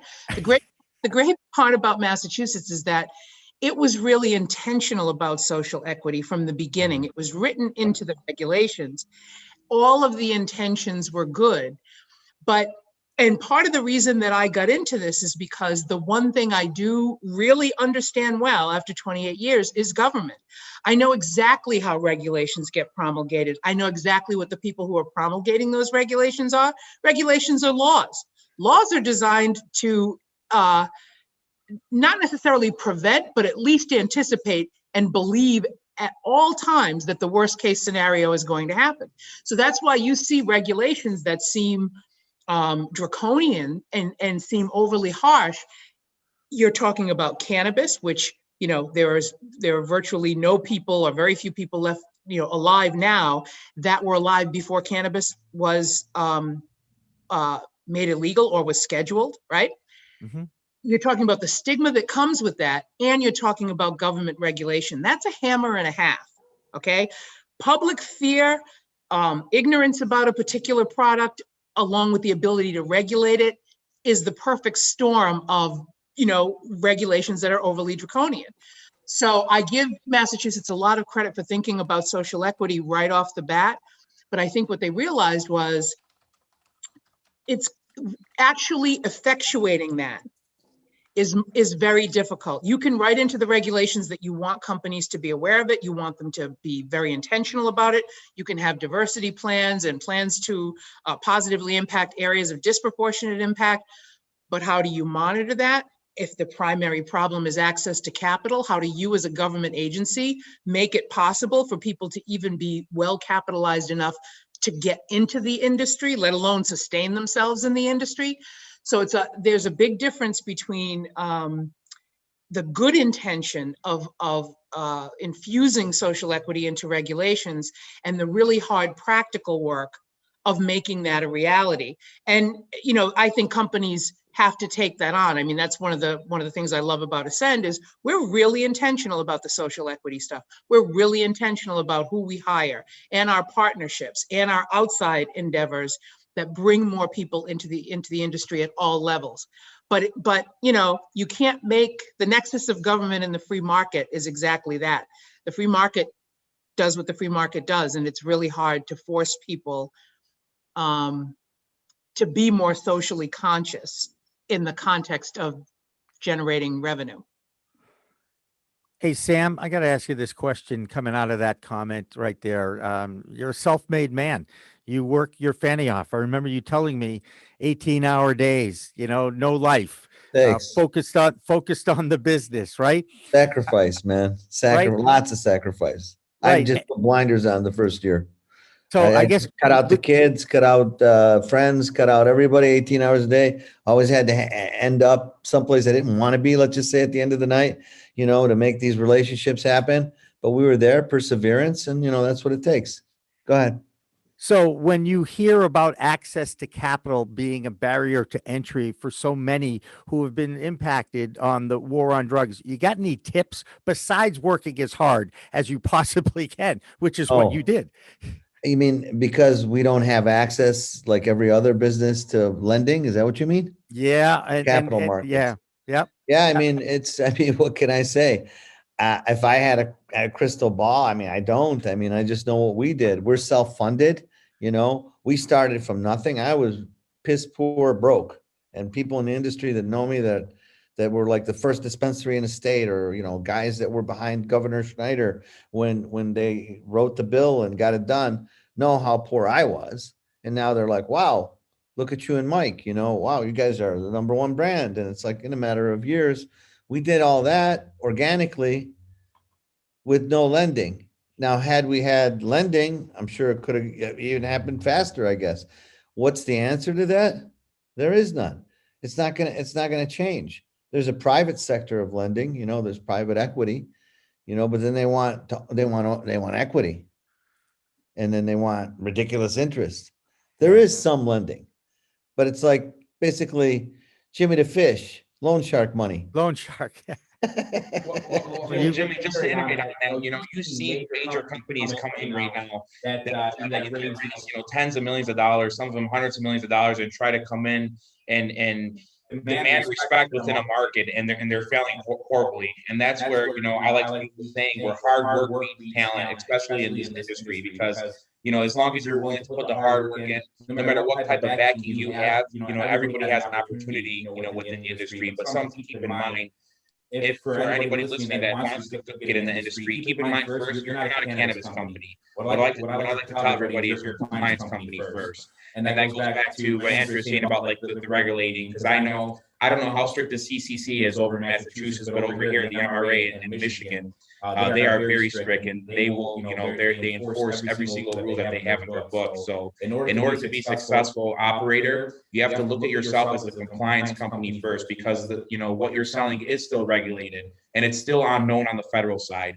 So you're kind of walking on a thin line there, and you don't want to push yourself too far off the edge where you start doing something that can get yourself or your patients in trouble. Okay, I think I figured out the Mike and Sam. Are you both in the same room? Yeah. So should I go to an air? I'll go to another room. No, hold on a second. That's why I asked if there was feedback. Didn't you remember that? I asked you that question? No. Now I get. So here's the thing: you could stay in your position. Oh, Sam, you're leaving. Look, you're moving down the hallway. What a great guy! You know what? I got a big enough office. Mike, you're on mute. Office is big enough. He'll be all right. I love that. He's walking. I love that. He took a walk and you stayed put. Anyway, now I get it. It's okay. I was going to say you could tag team with the mute button, but let's just. That's what we did. We were doing the conversation. This is probably better, right? Andrea and Christine, realities about access to capital. It seems to be a constant theme. Certainly, I hear it a lot. And California, they are trying to make good on what they did for social equity. Illinois, they're trying to make good on what they were supposed to do for social equity. Nobody's got it right. So I guess my question is, Christine, if you were the czar of the world's financial world, how can you get this right? Oh gosh, if I was the czar of the world. The talk show. Yeah. I mean, we've thought about a lot of different things in terms of like what could be done at the community levels and at the city levels, because I think one of the things that's very true is that we are all waiting with bated breath for the Safe Banking Act. I've had 2 restaurants, an art gallery, a retail shop, and I could always go to a bank and be like, here are my receipts, here are my invoices, lend me some money at a really good rate, right? And so when I moved into the cannabis space, it was just the oddest thing that they were like, we can lend you money for 29%. And I was like, who the heck are you? And so we were also self-funded. But one of the things that we did as a company is that we actually went into our communities and raised a lot of money from our communities that surrounded our dispensaries and our products. And so We were very lucky to do that as a sort of friends and family kind of round for the first part of the company. But I think one of the things that I'm really looking at as we see that smart banking may or may not pass before 2022 is really starting to work with cities in different states to see what they can do around. We had proposed this in New York back in 2018 about doing some type of bond measure, because there's a lot of money that would actually impact investors, millennial investors, especially millennial investors that are coming in to take over their boomer parents, big pots of money that want to do good, but also want to make a little bit of money. So we've been looking at trying to figure out how to do the bond measures for the cities so that the cities could actually become their own banks and they could offer safe banking at a city level, at a community level for people in their cities. It also would give people in their cities a lot more power from the larger MSOs when they're trying to come into those cities. And so if I was the czar of everything, I would figure out how I could do that. Like we had figured it out for New York State, but not for the cities. Now we're looking at municipal cities and to see if we could get the cities to do bond measures at the city level, especially for access to capital for social equity. And so that's what we're currently working on we're working on that in New York and also New Mexico and Arizona. And I think that that would be so awesome because you would then have access to capital from the communities that want to support these brands or these new up and coming entrepreneurs or these legacy operators that are trying to transition in. Andrea, Christine mentions the Safe Banking Act. As someone who has spent a lot of time in the political arena, we actually focused on this issue on the We Talk News that follows this program at 6 o'clock, and listening to some financial experts, and a lot of people still are saying, maybe the time isn't right for Washington, D.C. to take this on. Is Chuck Schumer going to get this thing to the starting line, even if not the finish line? That's my question to you. When my first year of law school, my contracts professor, I'm pretty sure it was my contracts professor. One of the first things she said to us is, a couple of years from now, you're going to be taking the bar, and there are going to be a bunch of questions on the bar that are completely foreign to you, either because you haven't studied or you haven't absorbed anything in the last 3 years. If you get a question that involves a bank, pick the answer where the bank wins, because that is the answer to the question. The bank always wins. I have been shocked at how slowly the Safe Banking Act has sort of meandered its way through, because the degree to which cannabis would boost the collective bank's bottom line on the heels of the mortgage scandal, it's astonishing to me that they're not lobbying harder for this. I do think it will get done. I think because they want in to the cannabis industry. But to Christine's point about, where can this money come from? I hope to see a growth in the types of social justice equity funds, which there are some. There's one in particular in Massachusetts that, hopefully is going to consider moving into the cannabis market, that is both funding entrepreneurs and making a place for non-certified investors, because there are tons of people who are not SEC certified investors who would like to invest in the cannabis industry. And that's another way to grow revenue. But I also think that certainly in Massachusetts, we are long past the time where we should be shaming the legislature to take a portion of the tax money. I think cities and towns should be doing it off that 3% of the sales tax that they get to take, which is supposed to be an impact fee, essentially, for what it costs us to do business in their municipality. But certainly the state, off of that initial 17%, could set aside money for social equity funding through grants, through the secretariat that oversees workforce development. I mean, there are definitely ways to do this. And I think that public-private partnerships need to happen. I think we haven't been nearly as intentional and creative about this as we should be. And the efforts have been sort of scattershot. And I look at when I'm in certain rooms, with people who are like-minded and are trying to come up with these ideas, and we're putting our heads together. There aren't enough of us in those rooms. We need more resources to do it. And I think we need to start screaming and yelling about this to a much greater degree than we have been.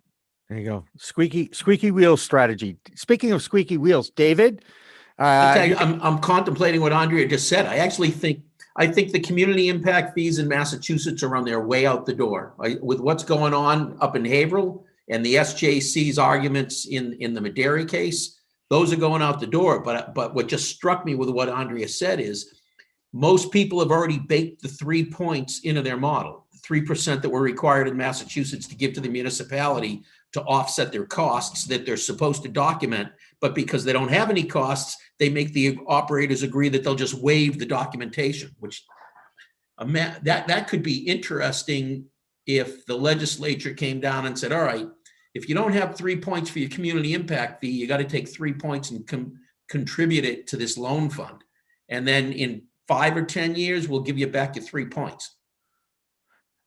Sam, Andrea, we should work on that one together, because I could see how I can already see how to get that structure put together. And next week, the legislature's hearing about these HCA bills. That could be an interesting. Absolutely. That could be a really interesting way to fund this. We're running at 1.25 billion a run rate right now in Massachusetts, if you look at where sales are.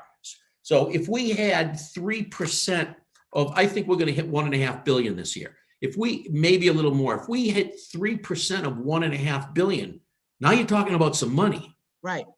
Right. David, that's some view you got behind you. Where is that? I can't tell you. If I tell you that everybody's going to want to come up here, and then I got to worry about all the people climbing in. It looks like a picture. It's a picture. It's a virtual background, Sam. Come on. Virtual. Come on. Really? Just messing around. But back to what Andrea was saying, it's I believe the state has to push more because it comes from the top down. Obviously, federally, ain't nobody going to support it, right? The whole industry is not supported yet federally, and the private groups, they're scared to support it because it's not supported federally. But if the state makes enough noise about it, then you'll start seeing more of the private groups get involved. And I agree with the 3%. They should at least take a portion, at least try to take a portion of that 3% and at least place it in the social equity, back-end program. Because I'm a little bit familiar with the social equity program they did in Massachusetts.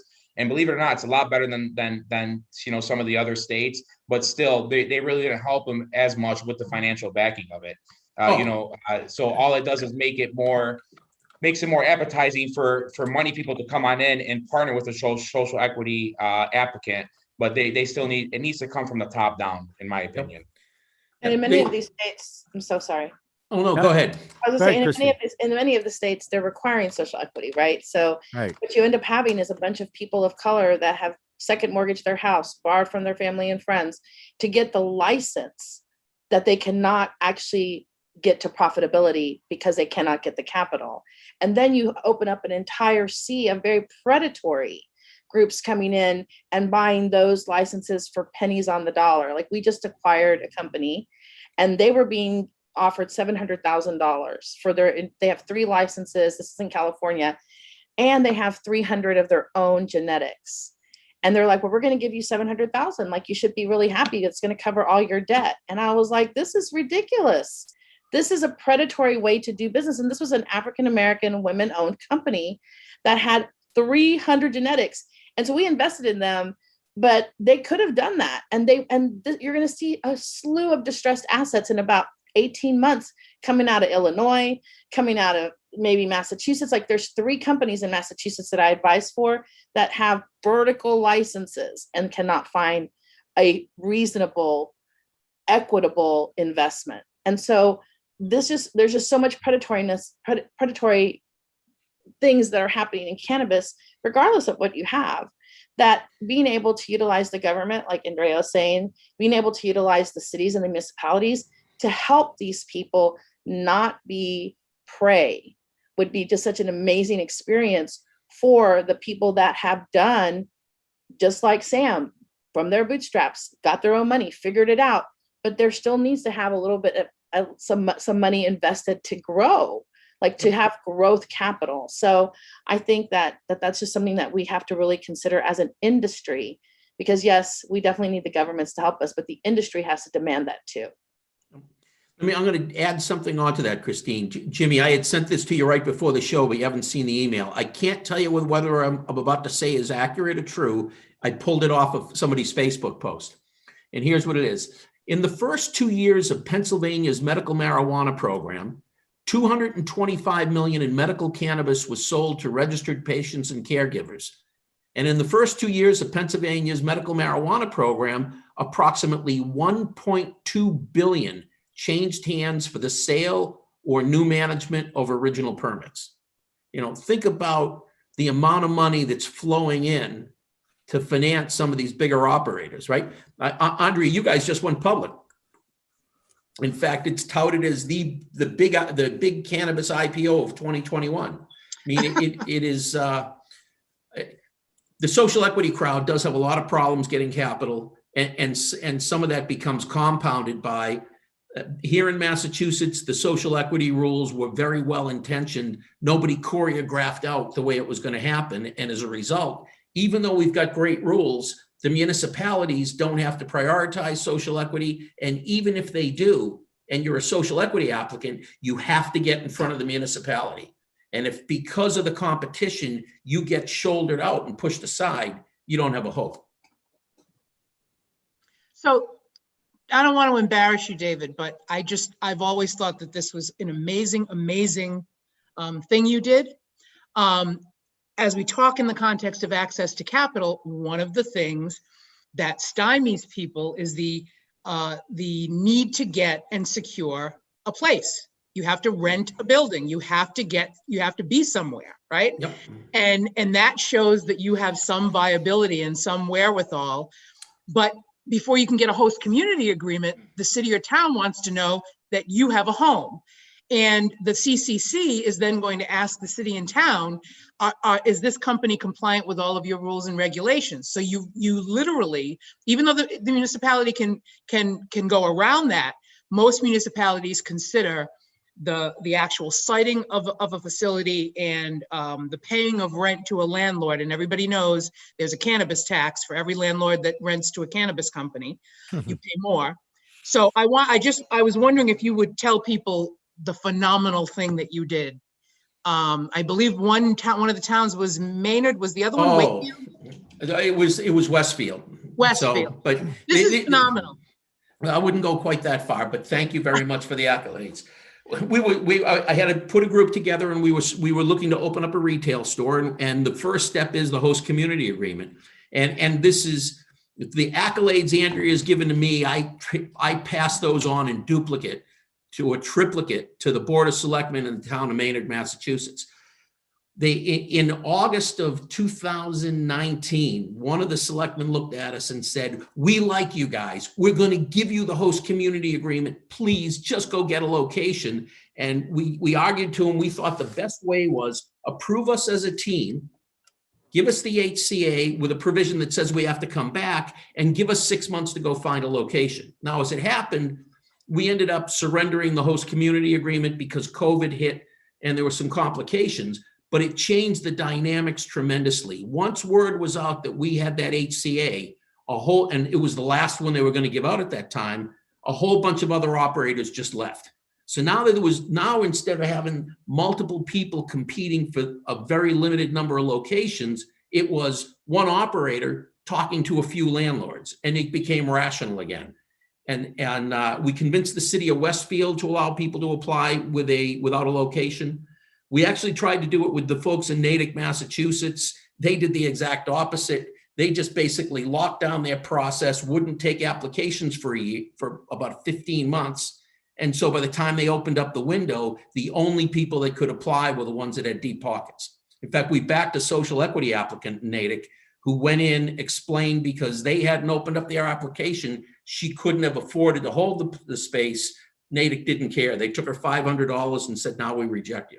But if I had to give any advice to the folks in New York and New Jersey, it is make sure you set this up so that you don't have people piling onto the real estate, because that puts the landlords in charge. When a landlord's got 5 people, I have seen cases in communities where landlords have signed multiple letters of intent.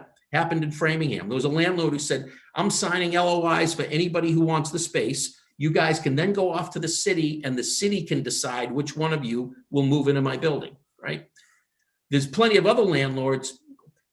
I've seen communities where prices that are advertised for $14 a foot, and the realtor says, you better bid at least 25 if you want them to talk to you. And it just pushes the social equity applicants out, right?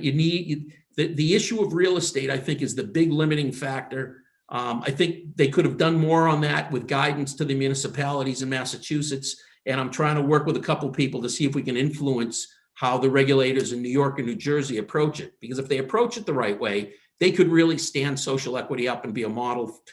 Remember, recreational marijuana in the US is not as proliferated as medical. There's a lot of states that to go to legalize rec.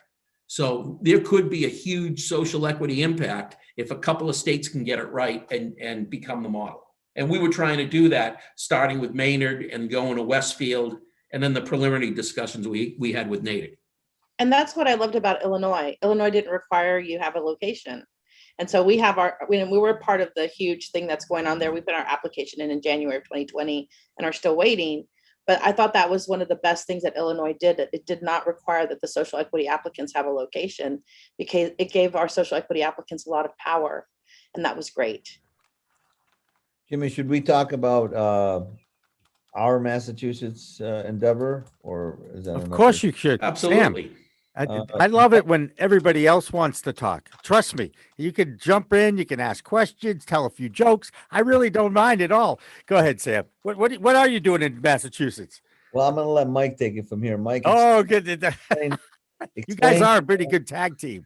Yeah, but he's on the floor out there too. He's quarterbacking that whole deal. And as I told you, we're thinking about, like maybe just selling it possibly. So right. Mike, if you want to explain to Jimmy's hometown is Massachusetts, so it's pretty cool. And that's a state, though. Massachusetts is a state. My hometown is Newton, Mass. Okay, I'm sorry. You know what I meant. I'm very fortunate that was my hometown. I might add too. Go ahead, Mike. Tell us about. Yeah, so Massachusetts. This is why we're kind of privy to some of the rules. There is we actually have a facility over there in Adams, and I don't know if people are familiar with Adams, Massachusetts, but it's all the way on like the north side. It's in the middle of nowhere. Beautiful, a lot of mountains, but it's it's pretty quiet. But it's got the 3 states around it. It's got Vermont and it's got New York and Massachusetts, right? Come on. It's in the left-hand corner, upper left-hand corner as you look. Okay. So let's not. It is. So we have, it's a 42,000 square foot facility. We have a outdoor cultivation on 3 acres there, an indoor cultivation going up, and a processing center. Now, when it comes to social equity, again, now this is where I think Massachusetts did a good job, because we're unlike Michigan, they gave the social equity applicants, or who would qualify for social equity, they gave it an advantage. And one of the advantages for the delivery services is that if you're a social equity owned delivery service, you can purchase direct from the manufacturers, which is a major advantage in my opinion.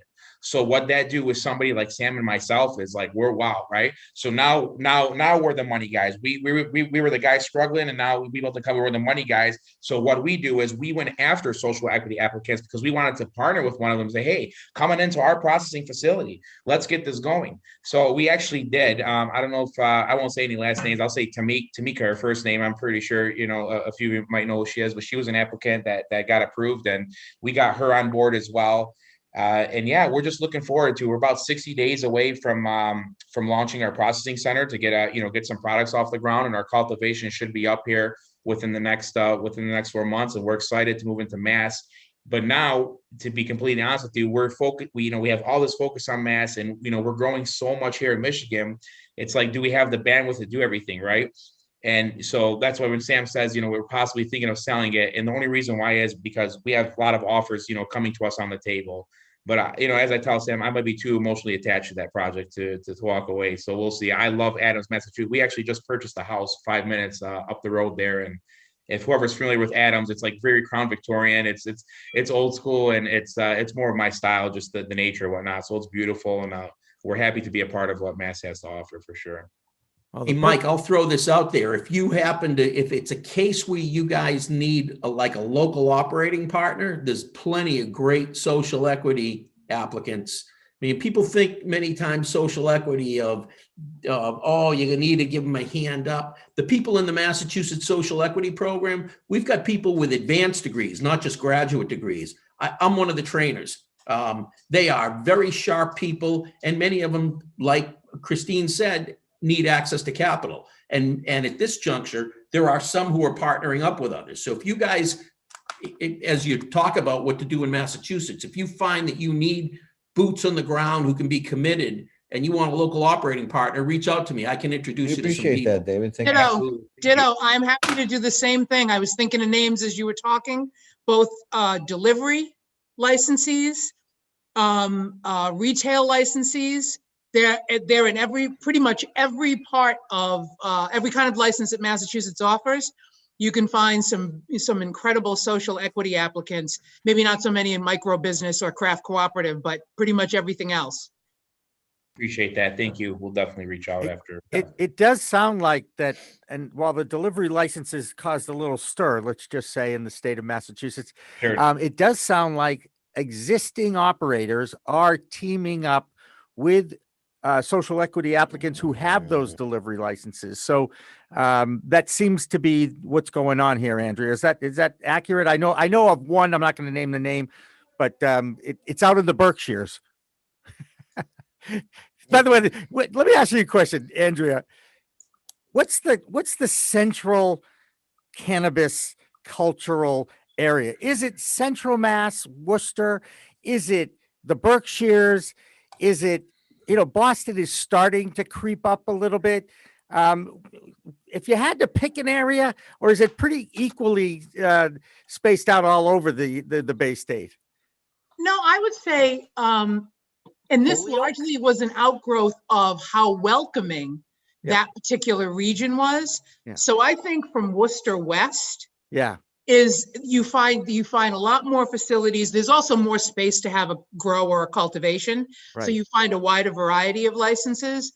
But I think places like Worcester and, we're in Athol, our cultivation is in Athol, Mass. And the further west you go, there was this idea that this is a welcome thing. I mean, not just for the tax revenue, but the further west you go, the less stigma there is around cannabis, the far more accepting people are, in terms of how they view it, right? So I would say Worcester West. I think Worcester East has some catching up to do, and that's happening. But I think the stake in the ground was planted in Central Mass and parts west. And of course, I believe that's where the Cannabis Control Commission now resides, is in Worcester too. It does. It's in Union Station. It's right. Right A beautiful building. One of the more Gorgeous. beautiful buildings in Massachusetts history. Yes. I can attest to that too. And the Woo Sox are out there now. So we got to give them a plug too, as well. David, go ahead. I know you're chomping. Go ahead. Yeah, absolutely. Sam and Mike, how large is your store? Square feet. So our Massachusetts facility or our facility here in Michigan?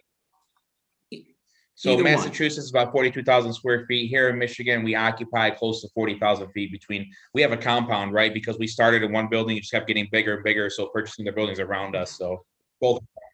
No, I mean just for your retail So operation. our partner retail operation is next door. It's called Pierre LaPierre, and those are our partners right next to our building. It's probably closer to, I would say, what'd you say, Sam? 3,600 feet, right around there. No, a little bigger than, probably like closer to 40-some hundred square feet. Yeah, yeah. So, okay, Christine, how Right, about yourself? 2,000 square feet in Oregon and about 2,000 in Oakland. And I'm so grateful, actually. When COVID hit, we used to have these really huge, in California specifically, you had to have a huge entry place. And then you had to go to a window, and there was security guards everywhere, and you had to show all of your stuff to get into the door. And in Portland, you didn't have to do that. But when COVID hit, having that extra space in the front that wasn't retail, so that people could wait 6 feet apart and masked, was really helpful, but also having that smaller footprint really helped us as well, so that to not like have over budget, especially at the beginning when nobody knew what was going to happen, and then everything went well because we were, you know, essential workers, and cannabis still was being dispensed. But I like the smaller footprints. We're working with a company in Southern California that's doing they're doing like the Walmart of a cannabis dispensary. So they're doing this whole thing where they'll have kiosks. Think of it like a perfumery, but of cannabis. And that's going to be like 10,000 square feet. And I'm curious to see how that's going to go. Maybe 12,000 square feet. I'm curious to see how that's going to go because it's so big. I know Vegas has a lot of those big ones, but I don't know. Planet 13. California and Oregon like smaller smaller groups. Christine, one of the busiest So provisioning centers. Sorry, not to cut you off. Oh, sorry, what? One of the busiest provisioning centers here in Michigan literally operates under 700 square feet.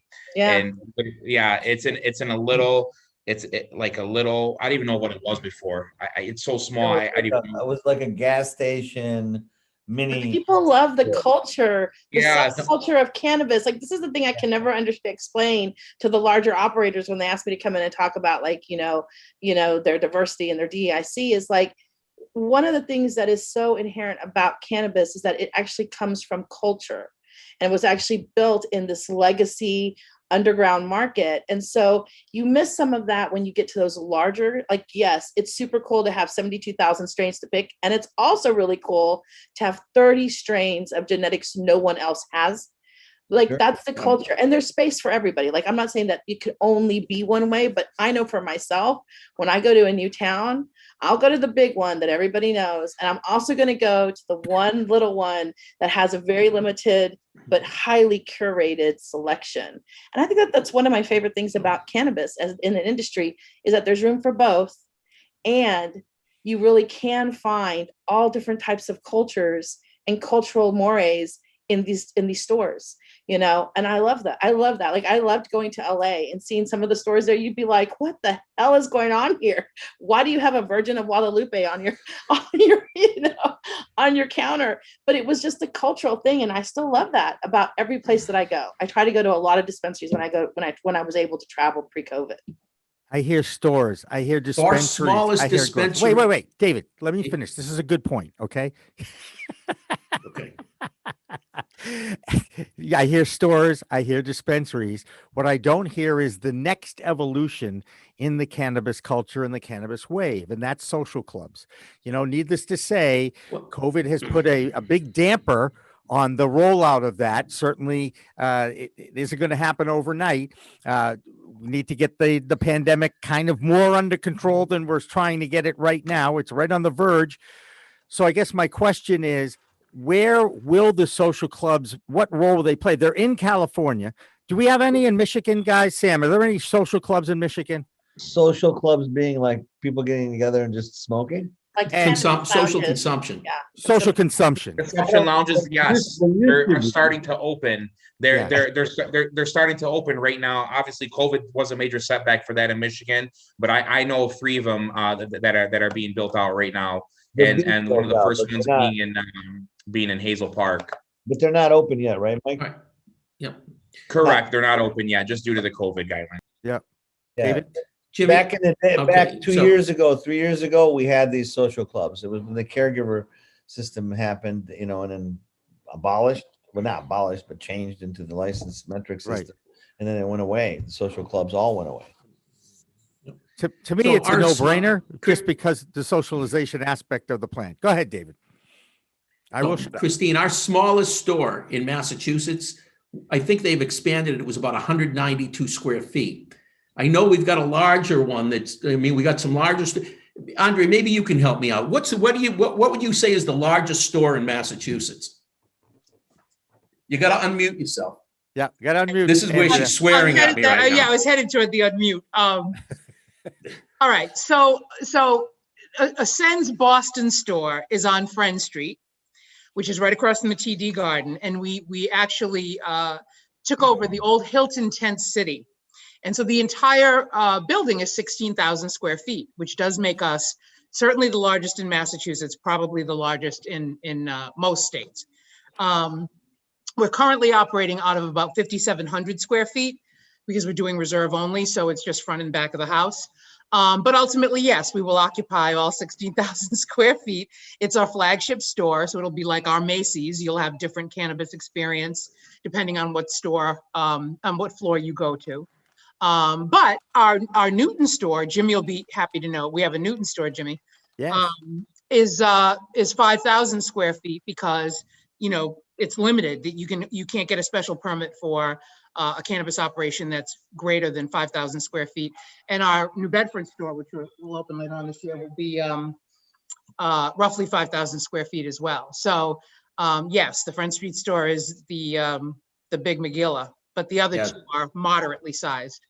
I mean, if you go to our website, I was going to say, if you go to our website, you can see where we started. We actually started in the closet, and I have a picture of the closet that we started in. The cannabis closet. It was literally the cannabis closet. It was behind our retail shop because that's where the Z Measure stores in Oakland were.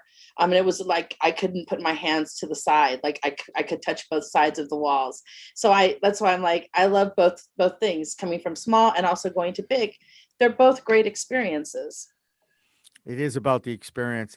Since we're getting near the top of the hour, how do people find out more about MKX brands, guys, and where you can get it? Needless to say, if you're in the Michigan area, you can get it. But when are people going to be able to see it in this neck of the woods?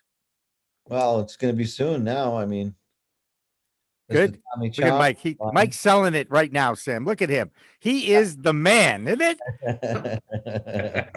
We just did He's the teasing Tommy us, though. I can't reach through the TV and grab it, though. You know what I'm saying? Right.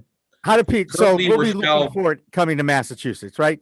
2 months Yeah. out. So for Massachusetts, our goal is to get the processing open right away so we can bring the MKX products out as soon as possible. Our goal is to hopefully be in shelves and mass within the next 90 days is our target goal. And I'm confident we can achieve it as long as we just keep pushing these contractors, you know, due to COVID and everybody been, you know, so busy lately. It's been difficult trying to get rapid results during construction. I'm sure everybody who's going through construction can attest to that. But yeah, we're hoping to have it in store shelves within the next 90 days and looking forward to bringing the phenomenal brand to Massachusetts. Right. And Andrea, where in Newton is it? I gotta ask you, what street is it on? 1089 Washington Street, but the Friend Street store, we did a soft open last Thursday. The grand opening will be this coming week. You know, over 200 and I believe 50 SKUs. Go to letsascend.com to take a look at the menu, and we look forward to seeing folks who are, you know, downtown for whatever reason. Stop in. And they're starting to go downtown again, which is the best news of the day as we finally move at least towards more normalization. Christine, how do people find you? Sure. You can find us at thepeoplesdispensary.com. We also have a brand coming out in 5 different states, including Massachusetts, Michigan, Arizona, Nevada, and California, called The People's Cannabis. So you can find us online at Instagram with The People's Cannabis. Love that. Hey, Sam, do you have that hat? I saw you were sporting a hat. Do you have the hat? This is from Tommy Chong. Yeah, and what does it say? What does it say? I can tell you, get America stoned again, right? I love that. He gave a hat to me and Mike when we did our deal. That's great. What we got out of it. This is our royalty. Well, if you want to see a little bit of that, if you want to see a little bit of the Tommy Chong comments, we also have Steve D'Angelo and Chuck Schuber on We Talk News, which follows this live stream. So for everybody here in the room, including my pal, my sidekick, David Rabinovitz. Thank you, David. Thank you, Jimmy. Thank you, David. Thank you all for joining us on the Green Rush Live. Remember, it's a whole new world of weed out there. Use it responsibly. Have a good weekend, everybody. Thank you, Jimmy. Thank you. Thank you. Coming up on We Talk News this week, a celebration of legalization. Celebrate the just, equitable legalization of marijuana we have accomplished together in New York. So how soon will America see the reform bill? And what is the chance of it actually passing the federal government? We'll hear from the NCIA's leading lobbyist. Plus, a badly botched cannabis promotion in California blows up. and Leafly's Bruce Barcott rips them a new trichome. Plus, the legendary Tommy Chong brings his weed wisdom and pre-rolls to Michigan. I went from being incarcerated for selling a bong, and now you can go into stores all over the nation and buy bongs and the cannabis that goes in the bong. All that on Weed Talk News next.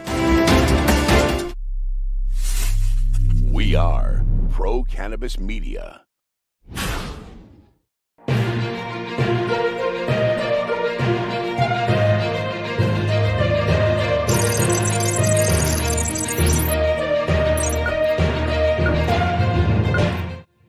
Hi, everyone. Welcome to another week in the world of cannabis news. This is Weed Talk News, and I'm Jimmy Young from Pro Cannabis Media. We focus on the federal reform effort for cannabis this week, and what is the fate of that Safe Banking Act that already passed the House 4 times? And will the Senate even recognize its existence? These are the searchable questions trending these days in the cannabis world. Let's start with the man who's the industry's biggest advocate right now. That's Senator Chuck Schumer from New York. He led the cheers for the New York City Cannabis Parade and Rally last weekend as thousands cheered the end of prohibition in the Empire State. The legalization in New York is the most ambitious in the country. In the critical areas of racial and economic justice, it sets new standards.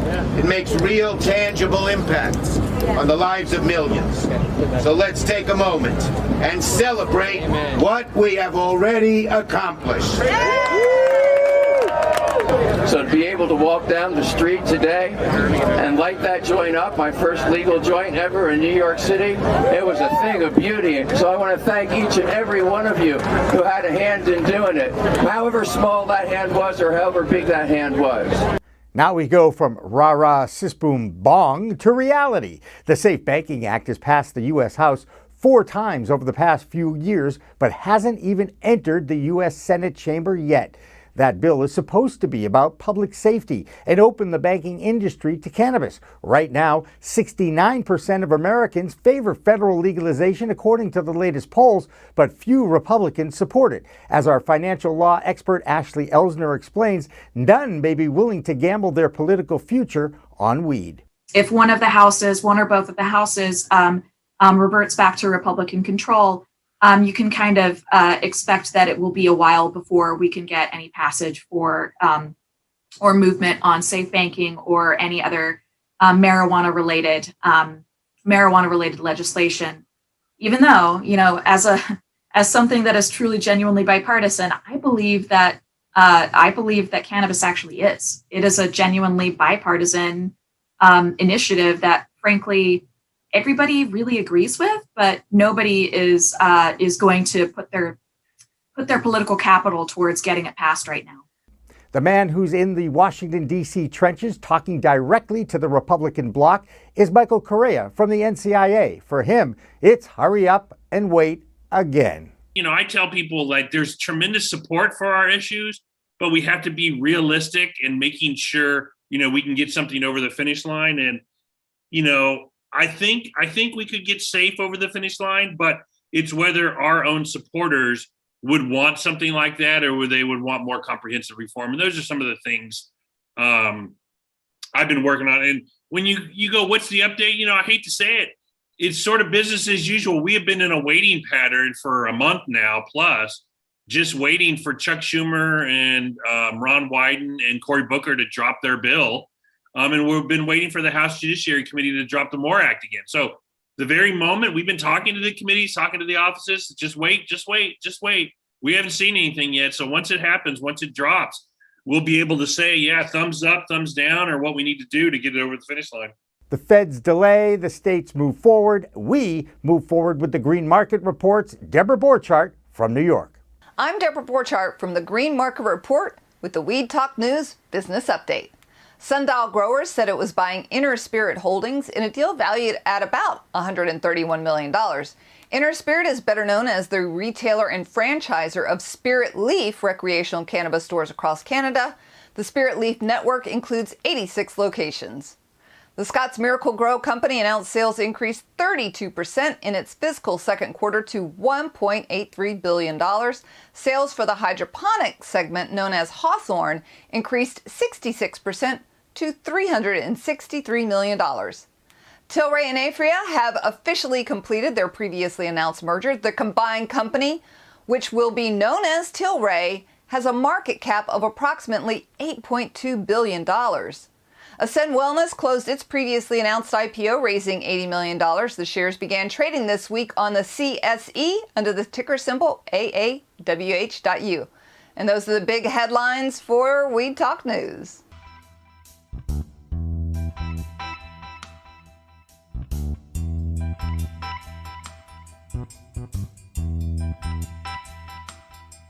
Now, when it comes to legends in the weed space, Cheech and Chong, the comedic movie duo from the 70s, continue to build their own brand. Thanks to Michigan Cannabis Business Development's Rick Thompson, I got a chance to talk to Tommy Chong this week, who is now 72 and bringing his secret weed sauce and pre-rolls to Michigan. Tommy always speaks his mind. This time, he explains what the California sober movement is all about. You know what cannabis is doing? It's sobering up the world. That's what we're doing with cannabis. When you stop alcohol and you replace it with cannabis, everybody's becoming sober. Now, I lived through the 40s, 50s, 60s. Alcohol was the biggest problem. Alcohol created so many problems in our society, including the racist laws. Because when they would lynch black people, they would get drunk first. You know, when they would do all these crimes against humanity, they had to be liquored up first. You know, and so what I see happening is a sober world. You see, that's the world according to Tommy Chong. Here's Rick Thompson with our Michigan report. Well, thanks very much. This is the Michigan report with Rick Thompson on Weed Talk News. Let's begin. Tommy Chong is in the cannabis business in Michigan. This week, the famed movie star, comedian, and cannabis lover launched a pre-roll cannabis brand. It is a Michigan exclusive manufactured by MKX Brands. The Chong joints are available in about 20 stores in 6 cannabis markets in Michigan and feature a dozen different strains. The line of products sold out almost immediately upon becoming available, MKX told media representatives during a press conference held virtually on Monday with Mr. Chong. Tommy talked fondly about his time in Michigan, remembering his early days in the music industry and later his visits to Hash Bash and Hazel Park. The first run of the Chong pre-rolls are sure to become collector's items as Chong has millions of fans worldwide. You know, bills. That's all we seem to have on our mind is bills, but not the car note or the mortgage. No, the bill to ban cannabis billboards in Michigan, or the bill to establish a 5 nanogram THC driving limit, or the bill to, well, you get the picture. The Michigan legislature is fired up about firing up, and the all-Republican legislative leadership is charging ahead with plans to make some changes. But it's not all Republicans who are taking restrictive stances either. Every member of the Senate, except one, said yes to a bill to ban the sale of detoxifying cleansers intended to help workers avoid positive drug tests. And yet, still, no bill to ban testing for cannabis in pre-employment situations, no bill to remove cannabis from the schedule of controlled substances, no bill to facilitate parole or commutation for those prisoners still incarcerated for acts involving cannabis, which are now legal. All the action is headed in the wrong direction. So remain involved and stay educated, everyone. And that's it for the Michigan Report. I'm MICBD's Rick Thompson for Weed Talk News. Next up, a disturbing story about a cannabis promotion by a company that thought it would be a good idea to create a cannabis concentrate and turn it into a white powder for snorting. The THC Living Group is the edible manufacturer in California that brought that Cannabumps product to market only to pull it off within 72 hours of hitting the shelves. Now, Leafly editor Bruce Barcott wrote a stinging editorial relating this gimmick and how it could fuel more prohibitionist rhetoric. It is those stupid decisions by many in this cannabis industry that worries me the most about ever getting federal reform done. On the other side is the advocacy many nurses are actually doing in the cannabis movement all over the country. And this being Nurse Appreciation Week, we at PCM salute our friends with the Green Nurse Show, Nurse Mark Worcester and Nurse Sherry Tutgis. Now, here's the Vermont Report with that state's Green Nurse, Jessie Lynn Dolan. Thanks, Jimmy. I'm Jessie Lynn Dolan from Nurse Grown Organics and Vermont Cannabis Nurses, and this is the Weed Talk News Vermont Report. Let's start by saying Happy Nurses Week and thank you to all our nurses out there. Nurses, you are appreciated. Dribbling along like a maple tree reluctant to give up its sap is one way to put the launching of the Vermont adult use cannabis market.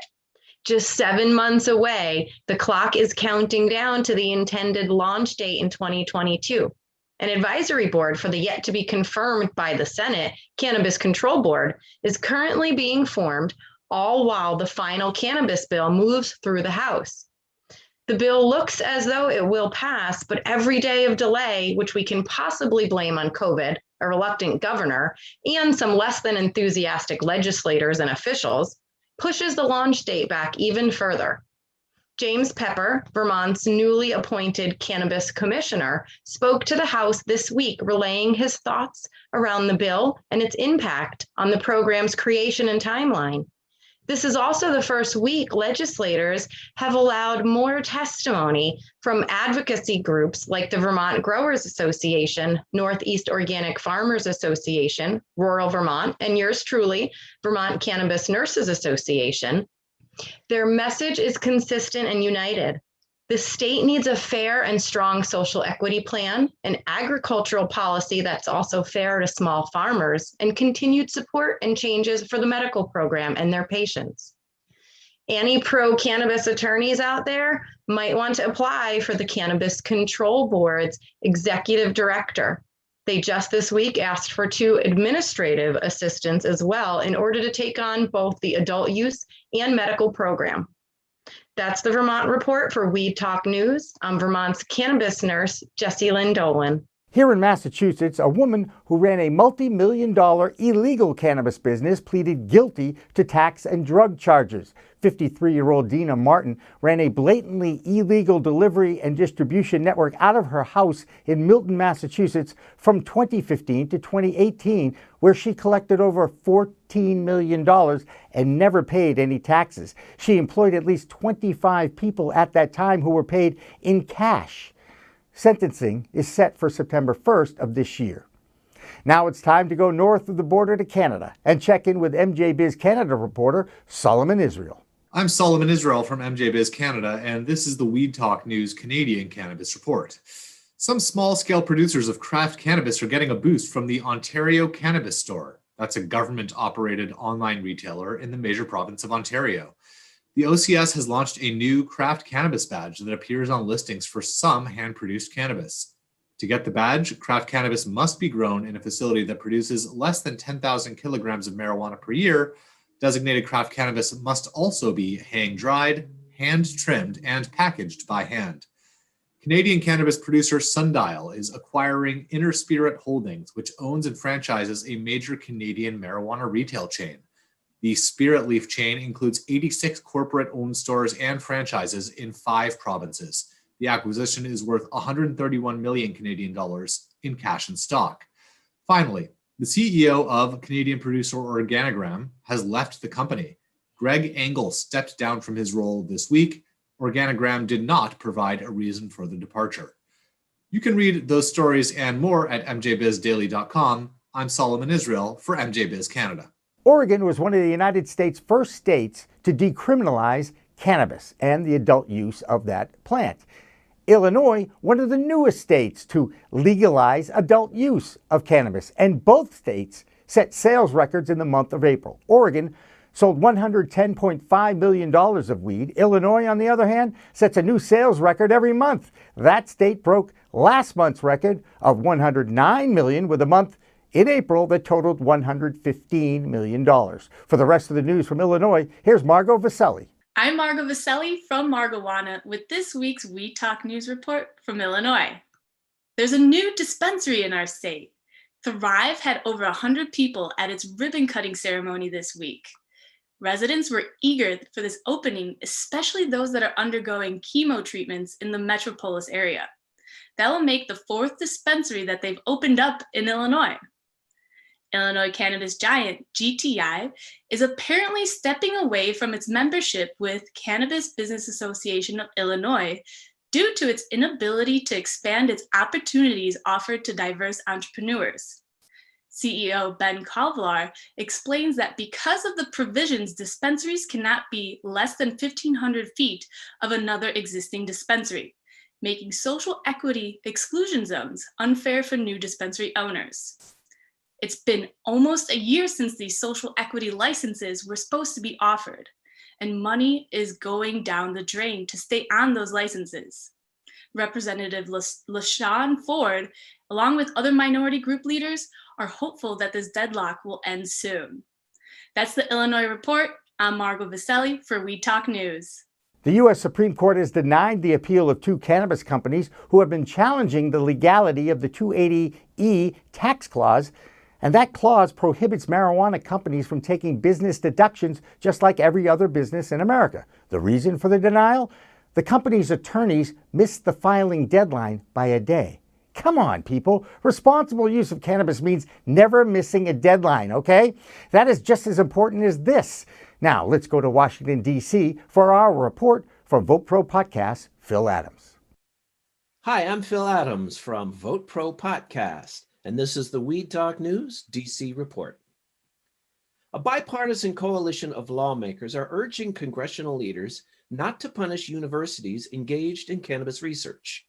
Republican Congressman Kelly Armstrong of North Dakota and Democratic Congressman Joe Neguse of Colorado, along with 15 other lawmakers of both parties, sent a letter to key committee chairs requesting that a rider be added to an upcoming spending bill that protects institutions from losing any funding solely on the basis of conducting research on marijuana. This is the second cannabis-related letter to congressional leadership this session. Last month, a bipartisan group of legislators urged leaders of a key committee to include language protecting state cannabis programs from federal interference. Attorney General Merrick Garland told a House Appropriations Subcommittee this week that he does not believe that the Justice Department should be committing resources to arresting and prosecuting people using cannabis in compliance with state laws. Garland said, quote, "It's probably not a good use of our resources where it is regulated by the state." The Attorney General's comments are in keeping with the position he took during his confirmation process. Garland's remarks are also consistent with Obama-era policies under what was then known as the Cole Memorandum. Those policies were subsequently rescinded by Jeff Sessions, President Trump's first Attorney General. And as reported earlier, Senate Majority Leader Chuck Schumer said his forthcoming legislation will legalize cannabis. At the New York City Cannabis Parade and Rally on Saturday, Schumer celebrated his state's recently passed cannabis legalization law and pledged to take that fight to Washington sooner rather than later. Schumer has been promising to introduce a legalization bill almost since retaking majority leadership of the Senate. In recent months, he, along with Senators Cory Booker of New Jersey and Ron Wyden of Oregon, have been working to craft comprehensive reform legislation, but have yet to introduce a proposal. That's the Weed Talk News DC report for this week. I'm Phil Adams from Vote Pro Podcast. So what state will be next to legalize cannabis? Well, Alabama has a restrictive medicinal bill, but this past week it cleared the House there and moves on to the Senate for approval. Tennessee is still debating how to create its medicinal plan, but it's Minnesota that's moving fastest towards another legislative vote to legalize adult use. 10 committee panels have now approved the legalization legislation, and it could go to a floor vote by the end of this month. Now, legalization doesn't stop the debate over this plan. In New Jersey, where voters passed the ballot initiative, they are still dealing with towns voting to ban adult use businesses to open. Even in a city like Orange, where 73% of the residents supported the question, the city council there continues to debate whether they should allow them to open inside their borders. Internationally, Israel is expected to introduce adult use of cannabis by the end of this year, and Mexico missed another deadline, even though their Supreme Court pretty much paved the way for legalization already. What a crazy world of weed out there. That's Weed Talk News for this week. I'm Jimmy Young. Remember, it's a whole new world of weed out there. Use it responsibly. Weed Talk and In the Weeds are two productions of Pro Cannabis Media supported by Revolutionary Clinics, one of the top medical cannabis dispensaries in the Massachusetts area, now with 3 locations in Greater Boston, 2 in Cambridge and 1 on